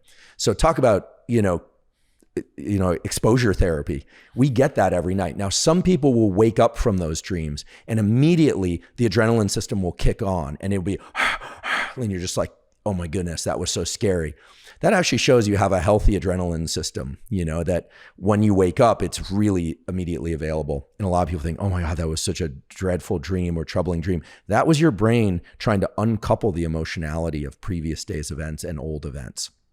And if you deprive people of that particular stage of sleep, they go through life feeling emotionally weighed down by their previous experiences. If you've ever been sleep deprived, the littlest things can seem heavy. You get 2 nights good sleep or 3 nights good sleep, the whole world looks different. It just looks better. It feels better. And so I find it fascinating. I didn't know we were going to go down this path, because we started off by talking about, using fear as a tool to move through things and work through things and be motivated. And in your description of this dream about high school, it reminded me that in sleep, we have this process ongoing. And for people that are having the same dream over and over, it's probably the case that the body needs multiple cycles. The brain needs multiple cycles of this because it's so deeply wired into us, whatever it was. And for people with PTSD, a big part of the exposure therapies is to really bring, in a safe setting and in a clinical setting, obviously, to bring people to the point where the very worst thing they could possibly imagine it's almost as if it's happening. And then little by little, the amount of adrenaline is turned down and turned down and turned down. People might be upset to hear this, but you never forget your traumatic experiences. Totally. And that's as you've shared before, it's for a specific reason, right? Our brain wants to hold on Sure. to them, to file them, Right. to protect us. Right. But you can reframe the emotional component. You can unweight the emotional load. And this is why I think that sleep is so foundational. The great work of Matt Walker and the Stanford folks at the Stanford Sleep Clinic, and many others, of course, there are many great sleep scientists out there, have really unpacked this incredible period of our life we call sleep. What has not happened yet, and what is something that's very important to me and my lab's mission and many other labs also, is we need a taxonomy, a naming system for waking states.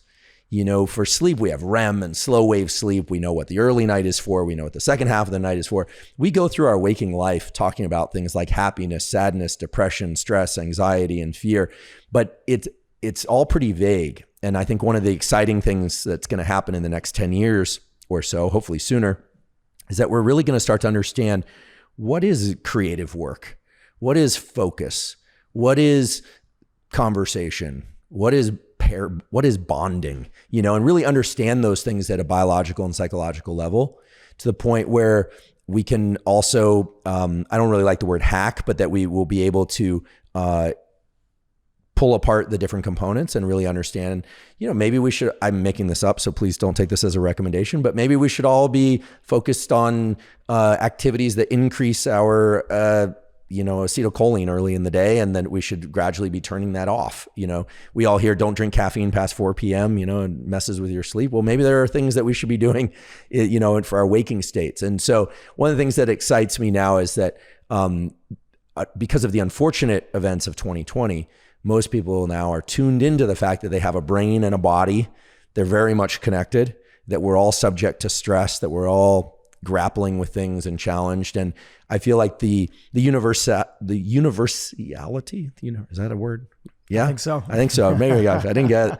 Someone always writes to me as corrects my speech at some point. The universality of our nervous system has really been presented to us, that things like resilience and motivation and trauma and fear, everybody struggles with these things. Everybody.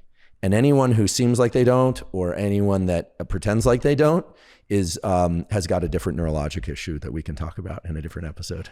And I think really one of the big things that you've been trying to bring to that space as a whole is, I think we've been doing a good job of, when I say we, I mean America primarily and other, westernized countries, of putting more attention that these things are there. We don't have to hide, everybody's going through some version of it. So the answer is often, we need to increase access to mental health, right? It kind of goes about that far. And anybody who's seen what happened with the pandemic knows that our system is fragile. It's been fragile even before. There's not enough practitioners for everybody who needs mental health access. Insurance, at least in America, is a big issue. So we need other tools, right? And I just want to give gratitude to you, because your mission from the beginning has always been free tools, easily accessible, that anybody can do on their own. Within the context of that, I feel like yes, mental health access is important. That's part of the equation, but your through line seems to be, and please jump in and correct me if I'm wrong, that getting there through thoughts alone is not going to solve, help us get to the root issue, right? Mm-hmm. That can be part of it, but we actually need to embrace the behavior. You have this quote that I heard you share in another podcast, and it was trying to control the mind with the mind is like trying to grab at fog. Yeah. And I think this is a fundamental thing to bring up for the folks who are listening, is that when you are struggling with laziness, lack of motivation, you're stuck in fear, a lot of times, and you see this especially at night when people are trying to fall asleep, right, that their mind is so active and they're trying to tackle that through more mind. Right. And really what you would say is that, look, that's not wrong, but it may not get you there. So let's take that scenario, right? Sure. Give us the example. One way, if your mind is super active at night and you're trying to fall asleep, you're trying to invest in your sleep and get more of it or get better quality, but then everybody notices that their mind is very active. What would be a way of addressing that through behavior instead of ruminating and thinking, or even telling your mind, like, I just wish you would stop? Yeah. So it is very hard to control the mind with the mind. And I think a simple rule that people can adopt is, when your mind is not where you want it to be, look to your body. Use the body to shift the mind. It's a simple equation. It's sometimes hard to do because thoughts can be so all-encompassing. But when your mind is not where you want it to be, if you don't feel as happy or you're obsessing, you need to go to a mechanical system in the body, because if you do that, you'll shift the chemicals that are released in your brain in a way that will allow you to regain control of the steering wheel. So there are a couple things that can do that immediately. The most basic one and the simplest one is going to be with respiration, with breathing. So breathing and the neurons that control breathing are so interesting because they are constantly working. They work reflexively all the time. They're working right now. If you're live and you're listening to this, they're working. But unlike a lot of aspects of our brain-body connection, we can grab a hold of it immediately and start tinkering with it. Like, I can't say right now, hey, start digesting faster, Andrew, or tell my intestines, hey, slow down digestion, or I can't make my heart rate speed up just by telling it to, but I can slow down or speed up my breathing if I want to. So it lies at this bridge between the conscious and the unconscious mind. And I don't say this from any point or stance of philosophy. This is physiology.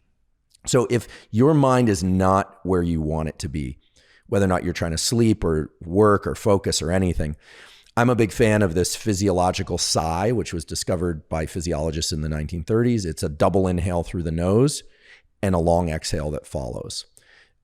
The exhale can be done through the mouth or through the nose. If you're one of these people who can't breathe through your nose, you could do this all through your mouth. So it's just an inhale and then inhale again, even if you're just sneaking in a little bit more air, and then long exhale.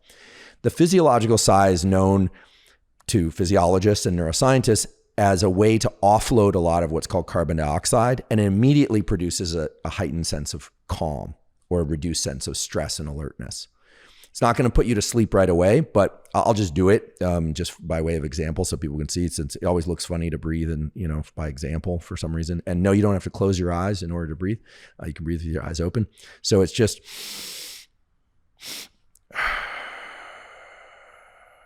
right? So it's inhale, inhale, long exhale. This physiological sigh is known to reinflate these little sacs in the lungs, called the alveoli of the lungs. And then when you exhale, it offloads a lot of carbon dioxide, and that immediately reduces your levels of stress. Now, why am I recommending this? Well, if your mind is churning on something, maybe you're just obsessing, maybe you're not really stressed, maybe you're sad. But when you use respiration to kind of wedge in between your conscious and unconscious life, suddenly you realize that using something that's purely mechanical, your lungs, air, carbon dioxide, your mind shifts as well. And there are a lot of studies now, the best of which I think have been done by Jack Feldman, who's a professor at UCLA, who's worked his entire career basically on the physiology of breathing and the mind. The brain shifts, our states of mind shift, the chemistry of the brain starts to shift. But this physiological sigh is more about grabbing a hold of the steering wheel again. That's what it's really about. And then it's about what you do next. So if you're having a hard time falling asleep, there are a couple things you can do. One is to do exhale emphasized breathing and not try to fall asleep. Just focus on doing big inhales but even longer exhales. Doesn't matter if it's through the nose or the mouth. Extended exhales tend to shift the body into more what we call parasympathetic states, more relaxed states. Parasympathetic is just fancy language for the system of the body that controls calmness. It promotes calmness. Think of it like a brake, okay? There are two ways to slow down a car. One is to come off the accelerator. The other is to push on the brake. So long exhales are like pushing on the brake. Okay, now it's expected and it's totally normal that the brain will continue to ruminate if you're having trouble sleeping. After you've done that, and really what I just described probably takes about 5 to 30 seconds. I'm not talking about an extended breathwork protocol, just a physiological sigh to remind yourself, oh wait, I'm in control of this system that seems to be going off the rails on its own, or that I can't seem to control. The extended exhales tend to bring more calm to the system. I'm a big fan of using a tool to shift the body into sleep or sleep-like states. Insomnia is terrible. People trying to sleep when they can't is absolutely maddening. Better to try and encourage the body to relax in general and see if you can fall asleep later, not try and force yourself into sleep. So the two practices that work best for this is one goes by the Yoga Nidra. Many people have probably heard of. You mentioned it last time. Yeah. By the way, can I interject about Sure. Yoga Nidra? I don't know if you and your team have looked at it, but if you look at some of the top Yoga Nidra videos and you go down to the comments, like some of the first comments are, Andrew Huberman brought me here. And then other people replying back and saying, yep, I'm here for the same reason. So the word's getting out there and a lot of people are watching these YouTube videos. Oh, that's very gratifying to hear. Yeah, I have no business relationship to Yoga Nidra. It has been developed, centuries before I was even born. It means yoga sleep. You just lie down, you listen to one of these scripts. They're available on YouTube as free, totally cost-free. They tend to walk you through a set of visualizations and a set of breathing protocols that essentially turn the mind off. Right? This is it essentially accomplishes what a couple stiff alcoholic drinks will do, which will also turn off your forebrain. The problem is it has other issues that go with it. And many people who use alcohol to try and calm down have a rebound increase in anxiety. I can always spot anxious people and people that have chronic anxiety by the way that they drink and the way that they need a drink. Anyone tells me I need a drink, I know they're not good at regulating their nervous system. I'm not saying that in a disparaging way, but it says to me, it's somebody that it's sort of like saying I need an Uber driver. I'm like, you don't really know how to drive.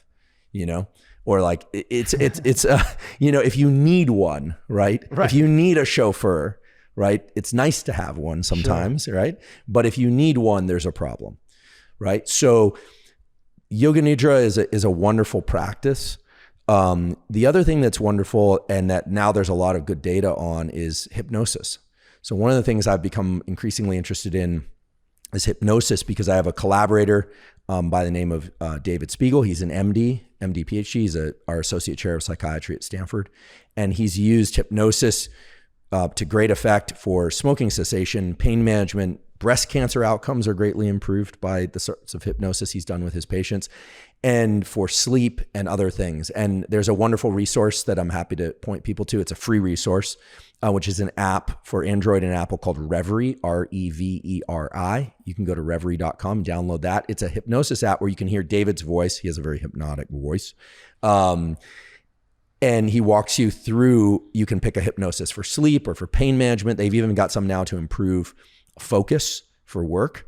Hypnosis is a very interesting practice because it incorporates a lot of the same things we've been talking about, a shift in breathing, it involves a lot of stuff with the eyes, which is my lab's interest. And when you talk about why they have you look up and try and close your eyes and all this stuff, that's not magician stuff. It's not sorcery. It has to do with the relationship between the eyes and the so-called autonomic nervous system. In any case, hypnosis is a wonderful tool because it shifts the brain and body very quickly into desired states of focus, states of relaxation, states of reduced craving, etc. And a lot of people are afraid of hypnosis. I wish it had a different name because clinical hypnosis is nothing like stage hypnosis. You are in control. It's about you shifting over what's called the default mode network, this kind of the idle, a transmission that's screwed up. Well, if you get in your car and you turn it on, all of a sudden it's redlining, just standing still, that the RPMs are way up, then there's a problem with the transmission.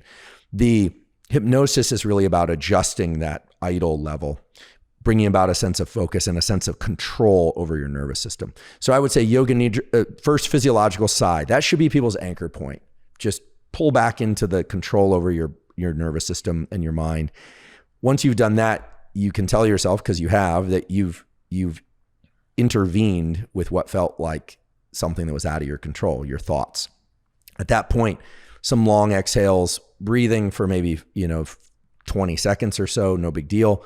And then I would reach to either a Yoga Nidra script or a hypnosis script. And of course, there are things that people can take. Drinking too much caffeine late in the day can make it hard to fall asleep. I personally, and this is just me, if I don't have enough starchy carbohydrates late in the day, I have a hard time falling asleep because they are precursors to tryptophan and serotonin. So I'm not a big, some people on very low carbohydrate diets struggle to fall asleep. So I push my carbohydrates toward later in the day, for instance. And then there are supplements that many people find beneficial. I'm personally not a big fan of melatonin because people tend to take far too much of it relative to the normal physiological levels. And it has some other issues. But things like magnesium biglycinate or magnesium threonate, theanine, apigenin, which is chamomile tea. But if you don't want to do the supplement thing, and I fully respect if people are averse to that, pills and that sort of thing, chamomile tea is great. It has something called apigenin, which turns on, for you aficionados out there, it turns on a chloride channel system in the forebrain. It basically helps shut down thinking to go to sleep. It mellows you out. That's a real effect. And so there are a number of things that people can do. And sleeping is a skill. You get good at it. Do you need blackout curtains? Well, some people have thin eyelids. Some people have thick eyelids. I have thin eyelids. I mean, light goes on even with my eyes closed and it like wakes me up. Some people, no problem. So sleep masks, blackout curtains. I don't think people should become obsessive about sleep. What you want to do is develop some sleep practices. And the core ones are recognizing early in the evening that you're shifting towards sleep and starting to prepare for it the same way you would prepare for school or work or a workout, and not thinking that you can just go and then have a perfect night's sleep. And, so those are the things. Always behaviors first. Then, in my opinion, then look to nutrition supplementation. And then if someone has a real clinical need, and they should see a sleep specialist. And there are drugs that will help help people sleep. But I think the vast majority of people that are taking prescription drugs to sleep don't need them, or put differently, could achieve different, if not better effects doing other things. How can you hack the process of learning so that it's actually, one, you look forward to the fact, you're not surprised at the fact that it's a little uncomfortable, right? So that's the first thing, is that you're not surprised, so that when it happens, you don't feel like discombobulated. And the second aspect is, how can you actually create little releases of dopamine along the way for the learning process so that you can lean into it and actually starts to feel better through that? Can you talk about that a little bit? Yeah, absolutely. So we've got neuroplasticity on the one hand, and then we got growth mindset on the other. And what we're going to do now is we're going to merge them and put some neuroscience concepts to provide the glue between them. So growth mindset is obviously not my discovery. This is the discovery of Carol Dweck, my colleague in the psychology department, who found that there's a subset of kids that really enjoy doing math problems they knew they couldn't solve. They were sure fail math problems. So these kids get very good at math, even though they can't solve these problems, because for them, the pleasure, the dopamine release, is from trying to figure it out. These are the same people who love puzzles, and they get a thrill from the process of being confused and trying to work through the puzzle, fitting the puzzle pieces in that process. So it's also the concept that our brain is not fixed, and that at the moment my brain, that it works one way, but that I could, through effort, get it to work better at something, some task, some motor performance, whatever it is you want to learn. Neuroplasticity during childhood is very robust. The whole chemical milieu of the brain is established to allow our environment and our experience to just passively wire our brain so that it is customized to the habitat and the experiences that we are in as a child. As we transition to adulthood, meaning about age 25 onward, the physical connections between neurons, those synapses, actually get cemented into place by extracellular matrix. There are things like chondroitin sulfate proteoglycans and perineuronal nets. And, for the aficionados out there's a lot of cool stuff that's expressed around neurons that make sure that they don't move around too much. In order to get plasticity in adulthood, you need a chemical signal to come in and say, change these synapses. And it has to be very localized. And that chemical signal can be dopamine, but most often it's acetylcholine. And acetylcholine comes from two major sources in the brain, brainstem and nucleus basalis, which is in the basal forebrain. And it's released when we pay very close attention to something, and it's like highlighter pen that marks the synapses that then 24 or 48 hours later will be strengthened, and that strengthening is the learning process. In other words, if we want to learn as adults, we have to be very alert, and we have to at least be very focused on what we're trying to learn. You cannot learn passively in adulthood. Now, there's plasticity in adulthood that's maladaptive. So if I get hit on the head with a brick, there's going to be plasticity, but that's maladaptive plasticity. So I just want to be clear. It's passive. It's just going to happen. I don't have to think about the brick. It's just going to happen. But adaptive plasticity, or what I call self-directed adaptive plasticity, has to be self-directed. In order to change our brains in adulthood for the better, we, meaning the person that's experiencing the brain change, has to be the one directing that change. I cannot change your brain for the better just by telling you something. You control the gate to that. And that gate is attention. And so how do we do this? Like, how should we think about plasticity in adulthood? Well, it means that we should try and learn things by engaging in very short bouts of focused attention. People say, how long? As long as you can maintain focused attention. The good news is that the circuits for focus themselves are amenable to plasticity, and you get better at focusing. Now, there are data to support this, so I just want to tip my hat to those data. Eric Knudson's lab, he's now retired, but in the neurobiology department at Stanford, had a couple decades worth of work showing that adults can learn as well and as much as youngsters, juveniles, if you take the learning and break it up into short bouts. Makes sense, you're chunking, and you can probably maintain focus for short periods of time better than you can long periods of time as an adult. Great. But then he also showed something incredible. He showed that if the learning is the only way that you eat, in other words, it's critical for your survival, you can learn as much as you did in childhood in one bout. Wow. And that tells us something. People say, okay, well, what am I going to do? Put a gun to my head? No, please don't. But what that tells us is that there's a neurochemical signature of urgency. That urgency signal converges with the focus signal and reopens plasticity for that thing. So people, there's a vast literature in wellness. Should learning and motivation be from a place of fear? Should it be from a place of love? You know what? Neurochemically, it doesn't matter. It just has to feel urgent. Let's say I write you a check, or I write a check to an organization that I hate for $10,000, and I give it to you and I say, I'm going to learn conversational French by next week, or I want you to send that check off, and I want you to publicly acknowledge that I made that check out to group X that I dislike very much. That's a strong incentive. It's a punishment incentive, and I'll work very hard. It will work. Or I could say, you know what, I really want to learn conversational French because I'm going to travel to France. It's really important to me. And I'm going to create some reward incentive, not a punishment incentive. Doesn't matter. The point is that I'm going to focus and I'm going to do the work.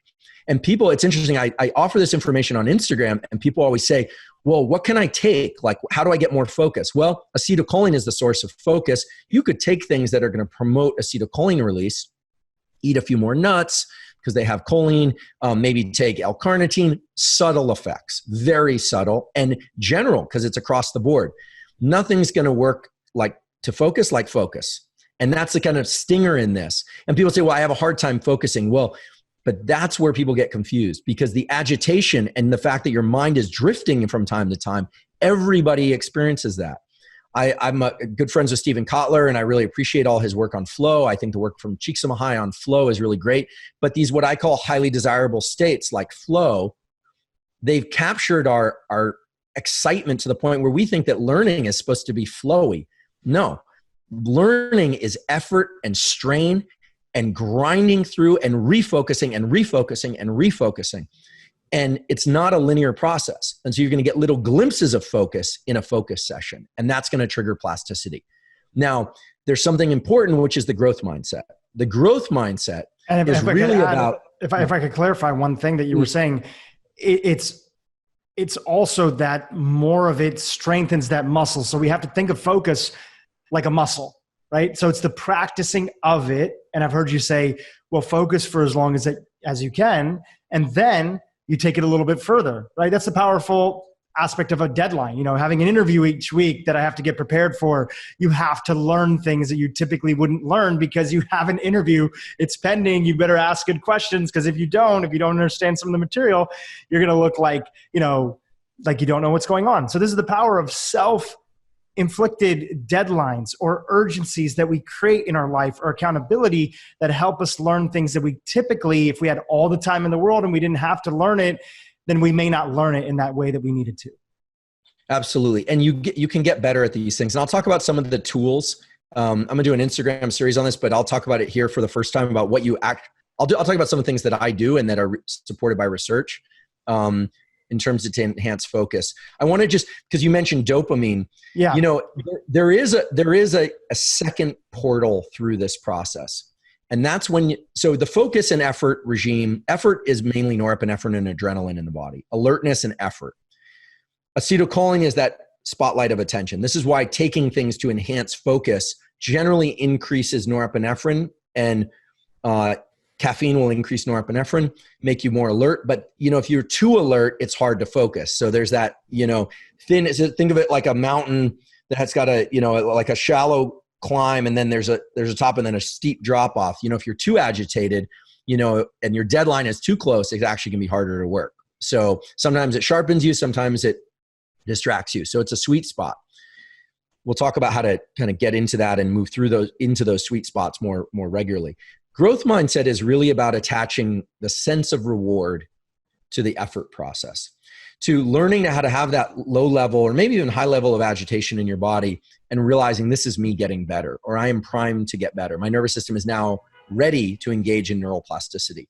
And dopamine is often discussed in terms of reward, getting a degree, or finding a life mate, or mating itself, and it is associated with all those things. That's how Mother Nature wired in these very generic reward mechanisms for many different types of wins, depending on your life goals and circumstances. However, dopamine is also more like a jet engine that gets you to the next goal. It's a readout of whether or not you're on the right track or not. So let's think about an animal that's hungry. So let's just think of some, foraging animal, I don't know, a deer or something, and it wakes up from a nap and it's hungry. It experiences that hunger as agitation, adrenaline. It starts wandering and looking for food. Stress of the body. Low level. That's right. Low levels at first, but after a couple of days, it's going to become quite agitated. Okay. At some point, it smells something in the distance. It's going to get a little pulse of dopamine, which is like, oh, I might be on the right track. And now it makes it to a berry patch, and maybe it gets a little bit of sustenance from that before it moves on to another place. So dopamine is secreted along the way to our goals. And sure, big wins, winning the Super Bowl, or your candidate wins the election or whatever. Sure, big rush of dopamine. But most of what dopamine is responsible for is helping us stay on track, find the right tracks and stay on those trails. So when you find yourself in effort and strain in the learning process or in a personal development process, maybe you're trying to remap a trauma, you're going to work through that in whatever way you do. Maybe it's EMDR or trauma release, you're working with a therapist. You should also periodically reward yourself for the fact that you're doing that. If you're in a fitness regime or you're trying to eat better, reward yourself for the fact that you're doing that. You're leaning into the effort process. You can even learn to attach reward to the sense of hunger, knowing that a little bit of hunger for certain periods of the day is probably good for some of the cellular repair mechanisms that lead to longevity. So David Sinclairish, Sinclairian type thinking and science, which is well supported by science. So, and others, of course. So I think that these reward mechanisms can be attached to anything because A, it's completely cognitive, and B, remember, rewards are always internal.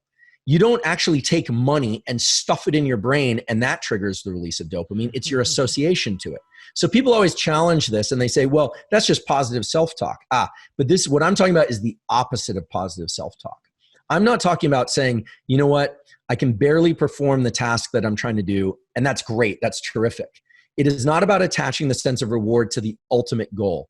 It's about attaching the sense of reward to the effort process itself that's going to lead you to the goal. And in order to do that, you have to shorten the horizon. You have to bring the horizon in closer and understand why you're engaging in this process at all. And so it's subtle, but it involves not just, a journey of 1,000 miles starts with a single step, or how do you eat an elephant, one bite at a time. It means relishing each bite just enough to get you to the next bite and the next bite. And the reason this is important, could even mean like a little bit of gratitude for yourself for the fact that you have accomplished something that was scary. If you've never done Instagram videos like yourself, and you're just even opening up the iPhone and posting something small, like congratulating yourself, could that be part of the process? Absolutely. You have to reward yourself for the fact that you're making the effort to get better, even though you might not have gotten better. And in fact, last night I experienced this. I'll just tell you. So this week was interesting. I was on 2 NIH panels. I was getting up at 6 a.m. and be on those long Zooms. I was doing a lot of things. I ground myself down. And last night I found myself at 10:30 at night, just very resentful. Like I'm exhausted. This week it just wasn't those panels. There's a ton of stuff. We had a family birthday and it went really well, but it was a lot of commuting, a lot of effort. And I was norepinephrine maxed out, just maxed out.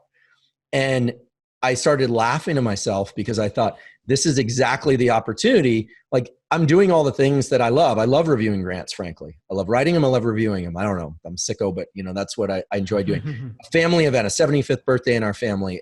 The opportunity, I got a couple good workouts during the week, not as many as I would have liked. I started realizing how lucky I am to be able to lean into all this action. And all of a sudden, I'm good. And it's funny because people underestimate the value of gratitude and reflecting on the effort process. It wasn't that everything went spectacularly well. Some things went better than others.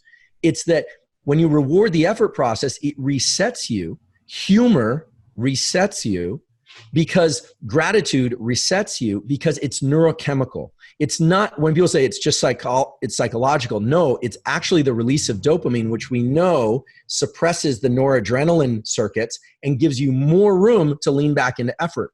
And, the opposite way to go is it's still just keep trickling out norepinephrine. I think we've made too much of grit, resilience, and sort of these mindsets of leaning in and effort without thinking about what actually controls the valve on grit and resilience. What has us actually intrinsically want to keep on moving forward because it has to feel good. And for anybody else that there's just thinks that this is just positive psychology, it's like, well, our thoughts are actually things, as you were saying earlier. They're like actual things that are there. They're in our body. There's a chemical process that's happening.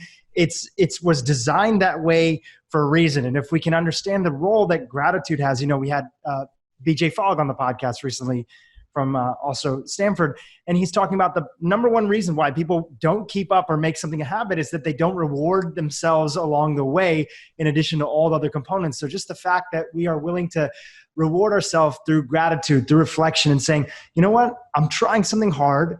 It's difficult, but I'm proud today because I took that step or I did this particular thing. Those things are meaningful and will have us continue, is what I'm hearing from you. Yeah, absolutely. It's hard to suppress thoughts. Don't expect that of yourself. I have negative thoughts. Everyone has negative thoughts, but you can introduce positive thoughts on top of those. And those stimulate the neurochemical systems that I'm referring to. These are real entities that we're born with. They're in our genome. They're encoded for it. You don't have to learn how to use them, really. They're available at any point once you realize that they're available. And these were designed to evolve our species. These were designed to get that deer food and water. They were designed to get you through a learning process, you through a hard process of any kind. I think that a lot of people, they feel that agitation, strain, and confusion, and it scares them and it freaks them out, and they back away from it. And that is the portal to plasticity. And neuroplasticity is Mother Nature's gift to us, that we have that our entire lifespan. It's actually a good thing that we don't have plasticity like we do in childhood throughout the lifespan, because we would never actually be able to pass anything off to reflexive behavior. It would be so metabolically demanding, we'd have to spend all our time consuming nutrients. We wouldn't actually have evolved our species. So, spending time, tool development and doing other things. So it's very important that people understand focus, and then that the actual rewiring occurs during sleep and other forms of rest. So slow wave sleep in particular, not REM sleep, but slow wave sleep in particular is when a lot of the restructuring of the connections in the brain is happening that were triggered by the focus event. So plasticity is a process. You trigger it and then it occurs later. The other times it occurs are in 20-minute naps. This was shown in a recent paper in Cell Reports, beautiful paper, in Humans Learning Spatial Task. 20-minute naps that are shallow naps enhance the speed and depth of that learning. I'm a big proponent of a practice that some people call yoga nidra, NIDRA, which involves lying down and just listening to a sort of like a relaxation script. I do this for 10 to 30 minutes a day for two reasons. One is it gets you better at relaxing and it makes you a better sleeper, makes it easier to fall and stay asleep. The other reason is there was a study done at the University of Copenhagen in Denmark showing that these 10 to 30 minute deep relaxation bouts, which are not meditation, you're not focusing on anything, you're actively unfocusing, in fact, they can enhance some of the dopamine in the brain circuits that are useful for action and action planning and learning. And so if I don't sleep well, I'll do a 30-minute yoga nidra first thing when I wake up, or sometimes in the afternoon. I find it very restorative. I fundamentally disagree with my colleagues that you can't restore sleep that you missed. I don't know about restoring the sleep state, but I know that cognitive function can be enhanced and even restored by these periods of deep rest, which are different than meditation. If you're interested in this, that you just put into YouTube. There are a number of apps out there. There are a lot of different scripts. Some people like one voice or another. I happen to like the voice of, her last name is Desai, D-E-S-A-I. And she has an app as well. But if you go to YouTube and you say Yoga Nidra, Desai, there are a bunch of scripts. Some are 10 minutes, some are 30 minutes. They involve a little bit of the kind of, let's be fair, sort of new agey kind of language around that's kind of puts off certain people. But really all it is deep relaxation. And that has been shown to enhance these neurochemicals, which can enhance the neuroplasticity process. So sleep is always best. But if you can't sleep, sometimes doing these deep relaxation scripts can be almost as good.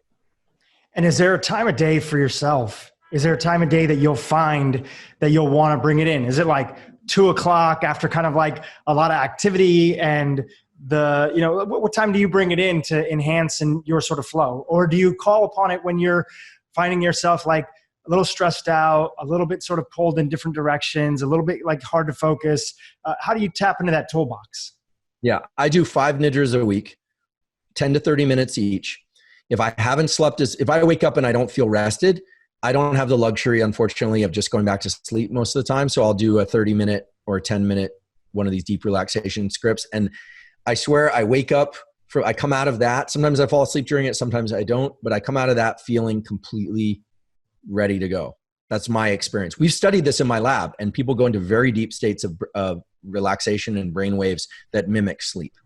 If in the afternoon I'm feeling groggy, I might do it in the afternoon. And if I wake up in the middle of the night and I'm ruminating and I'm having a hard time turning off my mind and I can't sleep, I will do this instead. So it's not a set time each day. It's more that you're calling upon it if there's a feeling of, I'm not feeling as alert or as rested as I would normally feel at my baseline right now. That's right. And I have a friend, his name is Ryan Suave, who's doing really incredible work in the trauma and addiction community. He's a trauma therapist and board certified therapist, using Nidra as a component of the treatment for trauma and addiction. And of course, there are other components to those treatments. But for people that are interested in trauma release and are working through things, whether or not it's because of plasticity or restoration of these neurochemicals, he's had tremendously positive results. We're actually thinking about running a study with an inpatient population that he works with out in Colorado. My lab studied this process. For me, it's also just easier than meditation, because meditation involves concentration, and I'm spending most of the day trying to concentrate.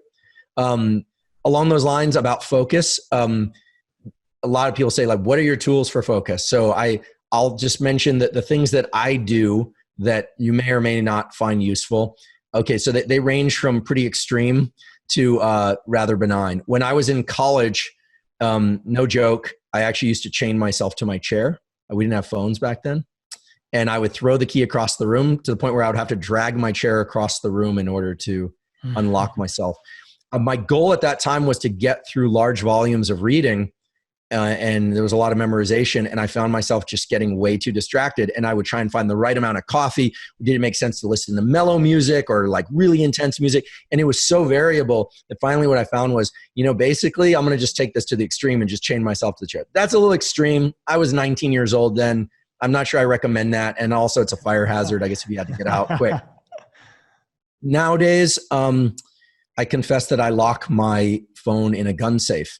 This has nothing to do with firearms. It's just that it has a timer on it. So you can actually time the safe, and I just lock it in there. And I turn on a program on the internet, a Freedom, that just shuts down my internet access. And I write down anything that I want to look up later. And I will be honest, I hate this process. It is painful. It creates a ton of anxiety.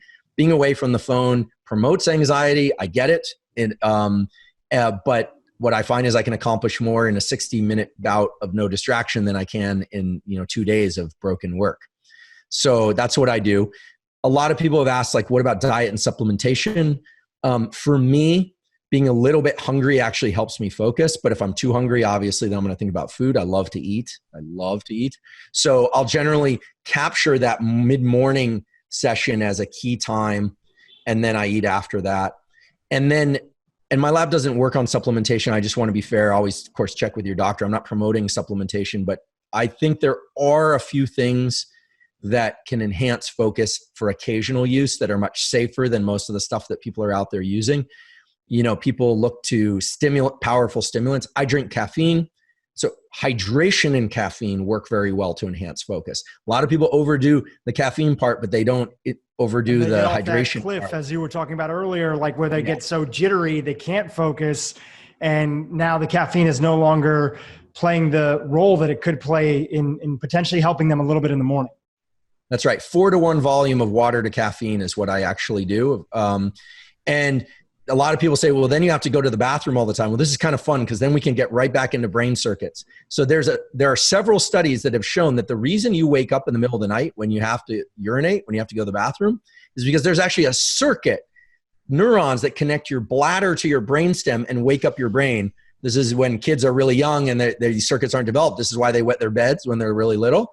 So that circuit wakes you up. And believe it or not, there are communities of first responders and people in certain areas doing certain kinds of military work and whatnot that understand that hydration, part of the reason it makes you alert is because of the cellular hydration. We hear 70% or whatever your brain is and body are water. A lot of the alertness that you get from hydration is also because your bladder is full and it stimulates alertness. Wow. Now, that I haven't heard before, but that's amazing. But you've experienced this, right? If We've all you've ever experienced had it. Yeah. I mean, when someone really has to go to the bathroom, it's downright stressful. It's agitation. Think about a road trip. You're on a road trip. You got to pee. There's not a place that's in sight. You are alert, even if it's later in the evening when you might be a little bit tired from having driven the whole day. It can pull you out of deep sleep. So it's weird because it's a very, it's not a very elegant tool, but hydration and caffeine can work together. And then there are some supplements like L-tyrosine, which is a dopamine precursor. Those can, for occasional use, can bring about like heightened levels of focus and mood. However, I would caution most people about taking anything too close to the molecule you're trying to create. So for people that they're like, oh, I want more serotonin, I'm going to take 5-HTP. I recommend against that because you start to short circuit your own natural production of 5-HTP. Your body feels like it's regularly coming in. So it's not going to, it feels like it's compensating permanently with that item. That's right. Just like people who take testosterone, right? They shut down their own gonadal production. That's well known because the bloodstream, there's so much of it in the bloodstream, they don't need to make their own. So I think with dopamine, it's kind of scary to me. Nowadays, you can go to the health food store, go on Amazon and buy L-Dopa. It's called mecunopurines. And it's basically 99% L-Dopa. That will give you a very strong effect in the short term, but you're going to feel a real crash for a couple of days afterwards because you're going to deplete your dopamine. Things like L-tyrosine are the precursor, the amino acid precursor to dopamine, and there are a few steps in between. So the further away you are from the molecule that you're trying to create, the safer you are. Now, the furthest away that you can get is behaviors. So the self-reward mechanisms we talked about earlier, or some timed intermittent fasting to increase adrenaline. Remember that deer that was hungry because it was searching? You're making yourself a little bit hungry, which can bring about some alertness, not too much hunger that you're so stressed about food that you can't think about your work. You drinking water, so you're getting those signals from the bladder to the brainstem, as well as cellular hydration and alertness at the brain level. So you can start to create tools that converge. And the beauty of doing that with tools that are they're pretty benign tools, right? I mean, none of this is a prescription drug. None of this is a really intense practice. Yoga Nidra is 10 to 30 minutes, light viewing in the morning. You can start to see these things start to weave together in kind of what I call a neural circuit basis for kind of wellness and performance. It's based on neural circuits in the brain and in the body. And if you want to get a little more extreme with the behaviors, go for it. There have been times in my life, I haven't done this recently, where I would draw a little crosshatch on a piece of paper, put it up across the room, set a timer, and see how long I could keep my concentration on it. I do allow myself to blink. It's not easy, but you can build up to 10 or 15 minutes, and that can immediately transfer to a work bout. And the reason is we go back to the eyes, the beginning of our discussion.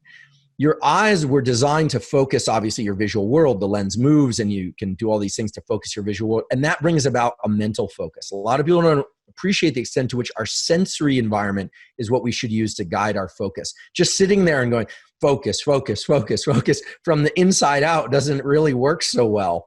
It's hard to control your mind with your mind, but you can control your mind with behaviors. You can control your mind with visual input. You can control your body and your mind through these neurochemical systems. And the entry points to doing that are vision, sometimes conscious breathing, some mindset work like positive rewards and these kinds of things are good. Light, light, smell, touch. These are the ligands, the things that attach to receptors in the body that create our states of mind. And you ultimately are in control of those. And so it's been fun and refreshing for me in the last couple of years to spend so much time with folks from the wellness community, because fortunately in 2020, that wellness community is populated, with a lot of kind of crazy ideas, but also some people like yourself, like Mark, people like Sachin, David Sinclair, other people who think about how to integrate the science with these things that for a long time existed purely as psychological concepts or even spiritual concepts. And the spiritual and psychological is beautiful. I think we should tip our hats to those communities for landing the Eckhart toys, for putting this stuff on the table. Science can point to protocols that most likely are going to give us the biggest effects. Now, I know you've shared in the past that you grew up in a household, and I won't go into everything, but at one point in time, parents split, and the household was a little bit unstructured. Yeah, right? You kind of like there was no structure. There was no structure. There was no one there. There was no one there. Like, the truth is, there was no one there. And I love my parents, and they did an amazing job under trying circumstances, doing the best they could with what they had. But yeah, there were periods of time in which I was completely feral, which was fun and scary, and if nothing else, taught me that I have some internal resources I can always rely on. Totally. Yeah. And so I want to talk about a little bit of that internal resources. From what I understand, school is like, there was not really a lot of interest. I think you eventually got kicked out of high school. I had to leave 2 high schools. Yeah, I did graduate eventually. Yep. Thank you, Rhoda Ashley. There were other students that helped me learn. Like, there were a few, I just mentioned somebody who would sit with me and help me try and understand my homework just enough to, I was a dreadful student. This is not look, high school students work hard. It's so much easier to leverage your plasticity early in life. You have this gift of plasticity, use it. You definitely do not want to try and come back from the back of the pack. It's no fun being the caboose. Yeah, it's tough. And not everybody ends up making it through. Statistically, people who are in the back of the pack tend to stay there, and life becomes tougher, and stereotypes against them and stuff. But again, going to this idea of working through the body to kind of focus the mind. It sounds like, from what I've read from your story, there's a couple sort of key moments. You started seeing a therapist, and that therapist was, I think, the one who gave you the book by Jon Kabat-Zinn. And I want to come back to that in a second. But another one was, it seems like there was, I don't know if it was the same guy or somebody else, that really got you into fitness, right? Fitness, working out. And that seems to have been, from the way that I was understanding your story, one of the things that got you to start to focus in and channel a little bit of this energy that was there. Is that an accurate way to? It's very accurate. The guy's name was Bob Peters. He was a absolute hulk of a human being. He was he was our football coach. I didn't play football. I was a pretty skinny I was a pretty skinny kid. I was a real skinny kid, skateboarder. I was fragile. I kept breaking my bones, this kind of thing. So I initially went to him because I wanted to get stronger. I couldn't do a pull-up. I was just weak. And also, I was interested in a girl, and I heard her previous boyfriend to play football or something. I think it was that guy, high school, young male insecurity thing. I was like, so I started doing my sit-ups and my push-ups and things like that. And he taught me that basically the body has this amazing response system, that if you give it the proper stimulus, it will respond. And I think, so I started doing some weight training and running. For me, at first, it was running cross country, and then I started weight training. And those two things really taught me that there wasn't always a direct and linear relationship between effort and reward, effort and outcome. But with physical fitness, it's about as good as it gets, right? It's very hard. I could sympathize with a student who's, getting grades in school, and you don't really see how that's setting you up for something later. And if you're somebody who's challenged in academics, it can be very hard to think, why should I even fight for a C+?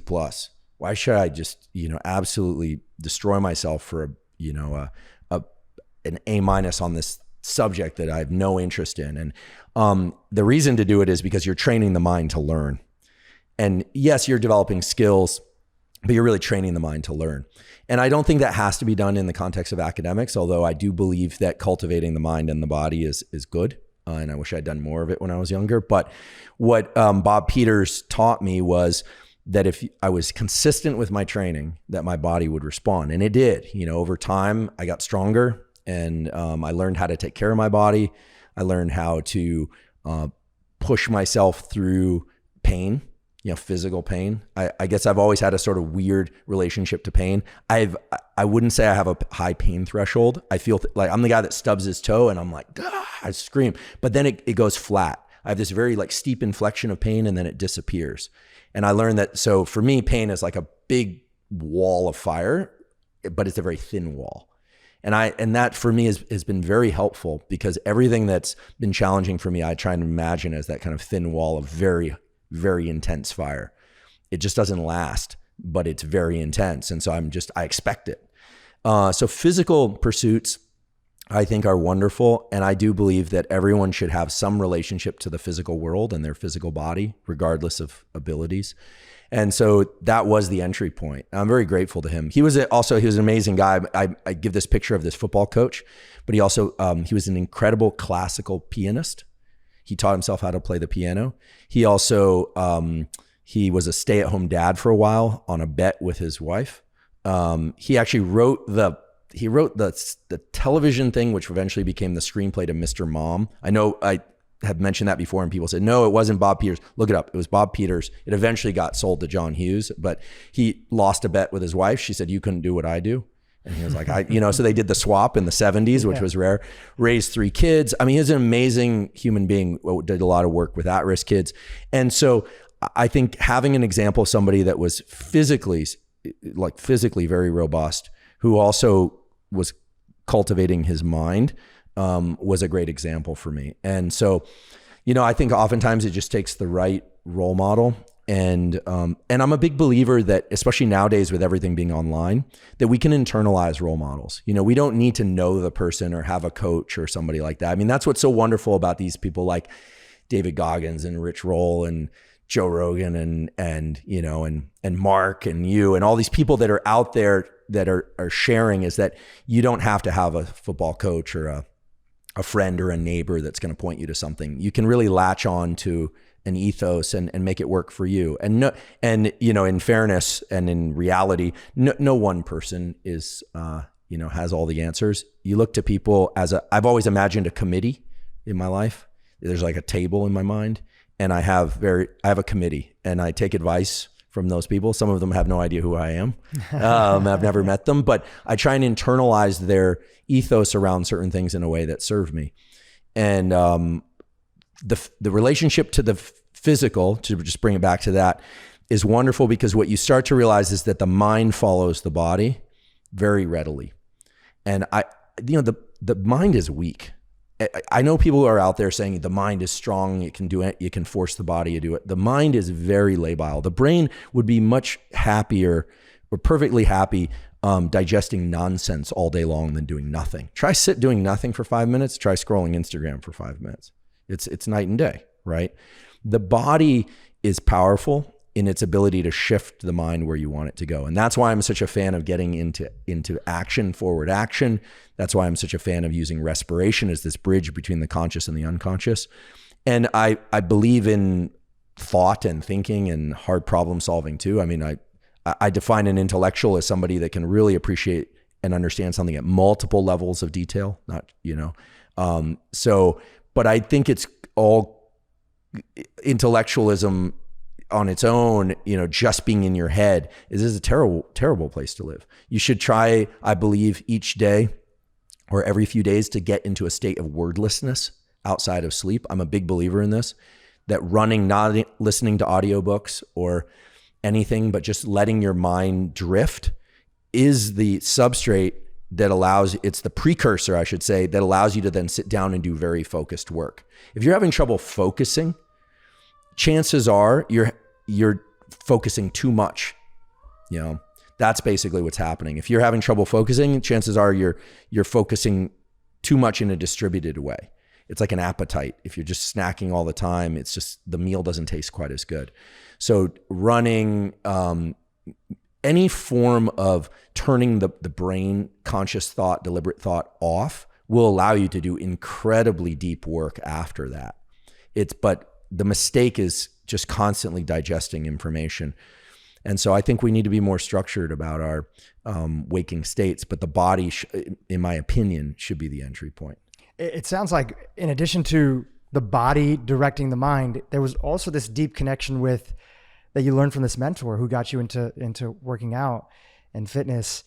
There was also a true relationship with effort and reward, right? You work out, even with a successful workout, you're not going to start to see yourself putting on maybe muscle right away, but just the joy that comes from putting in a good workout.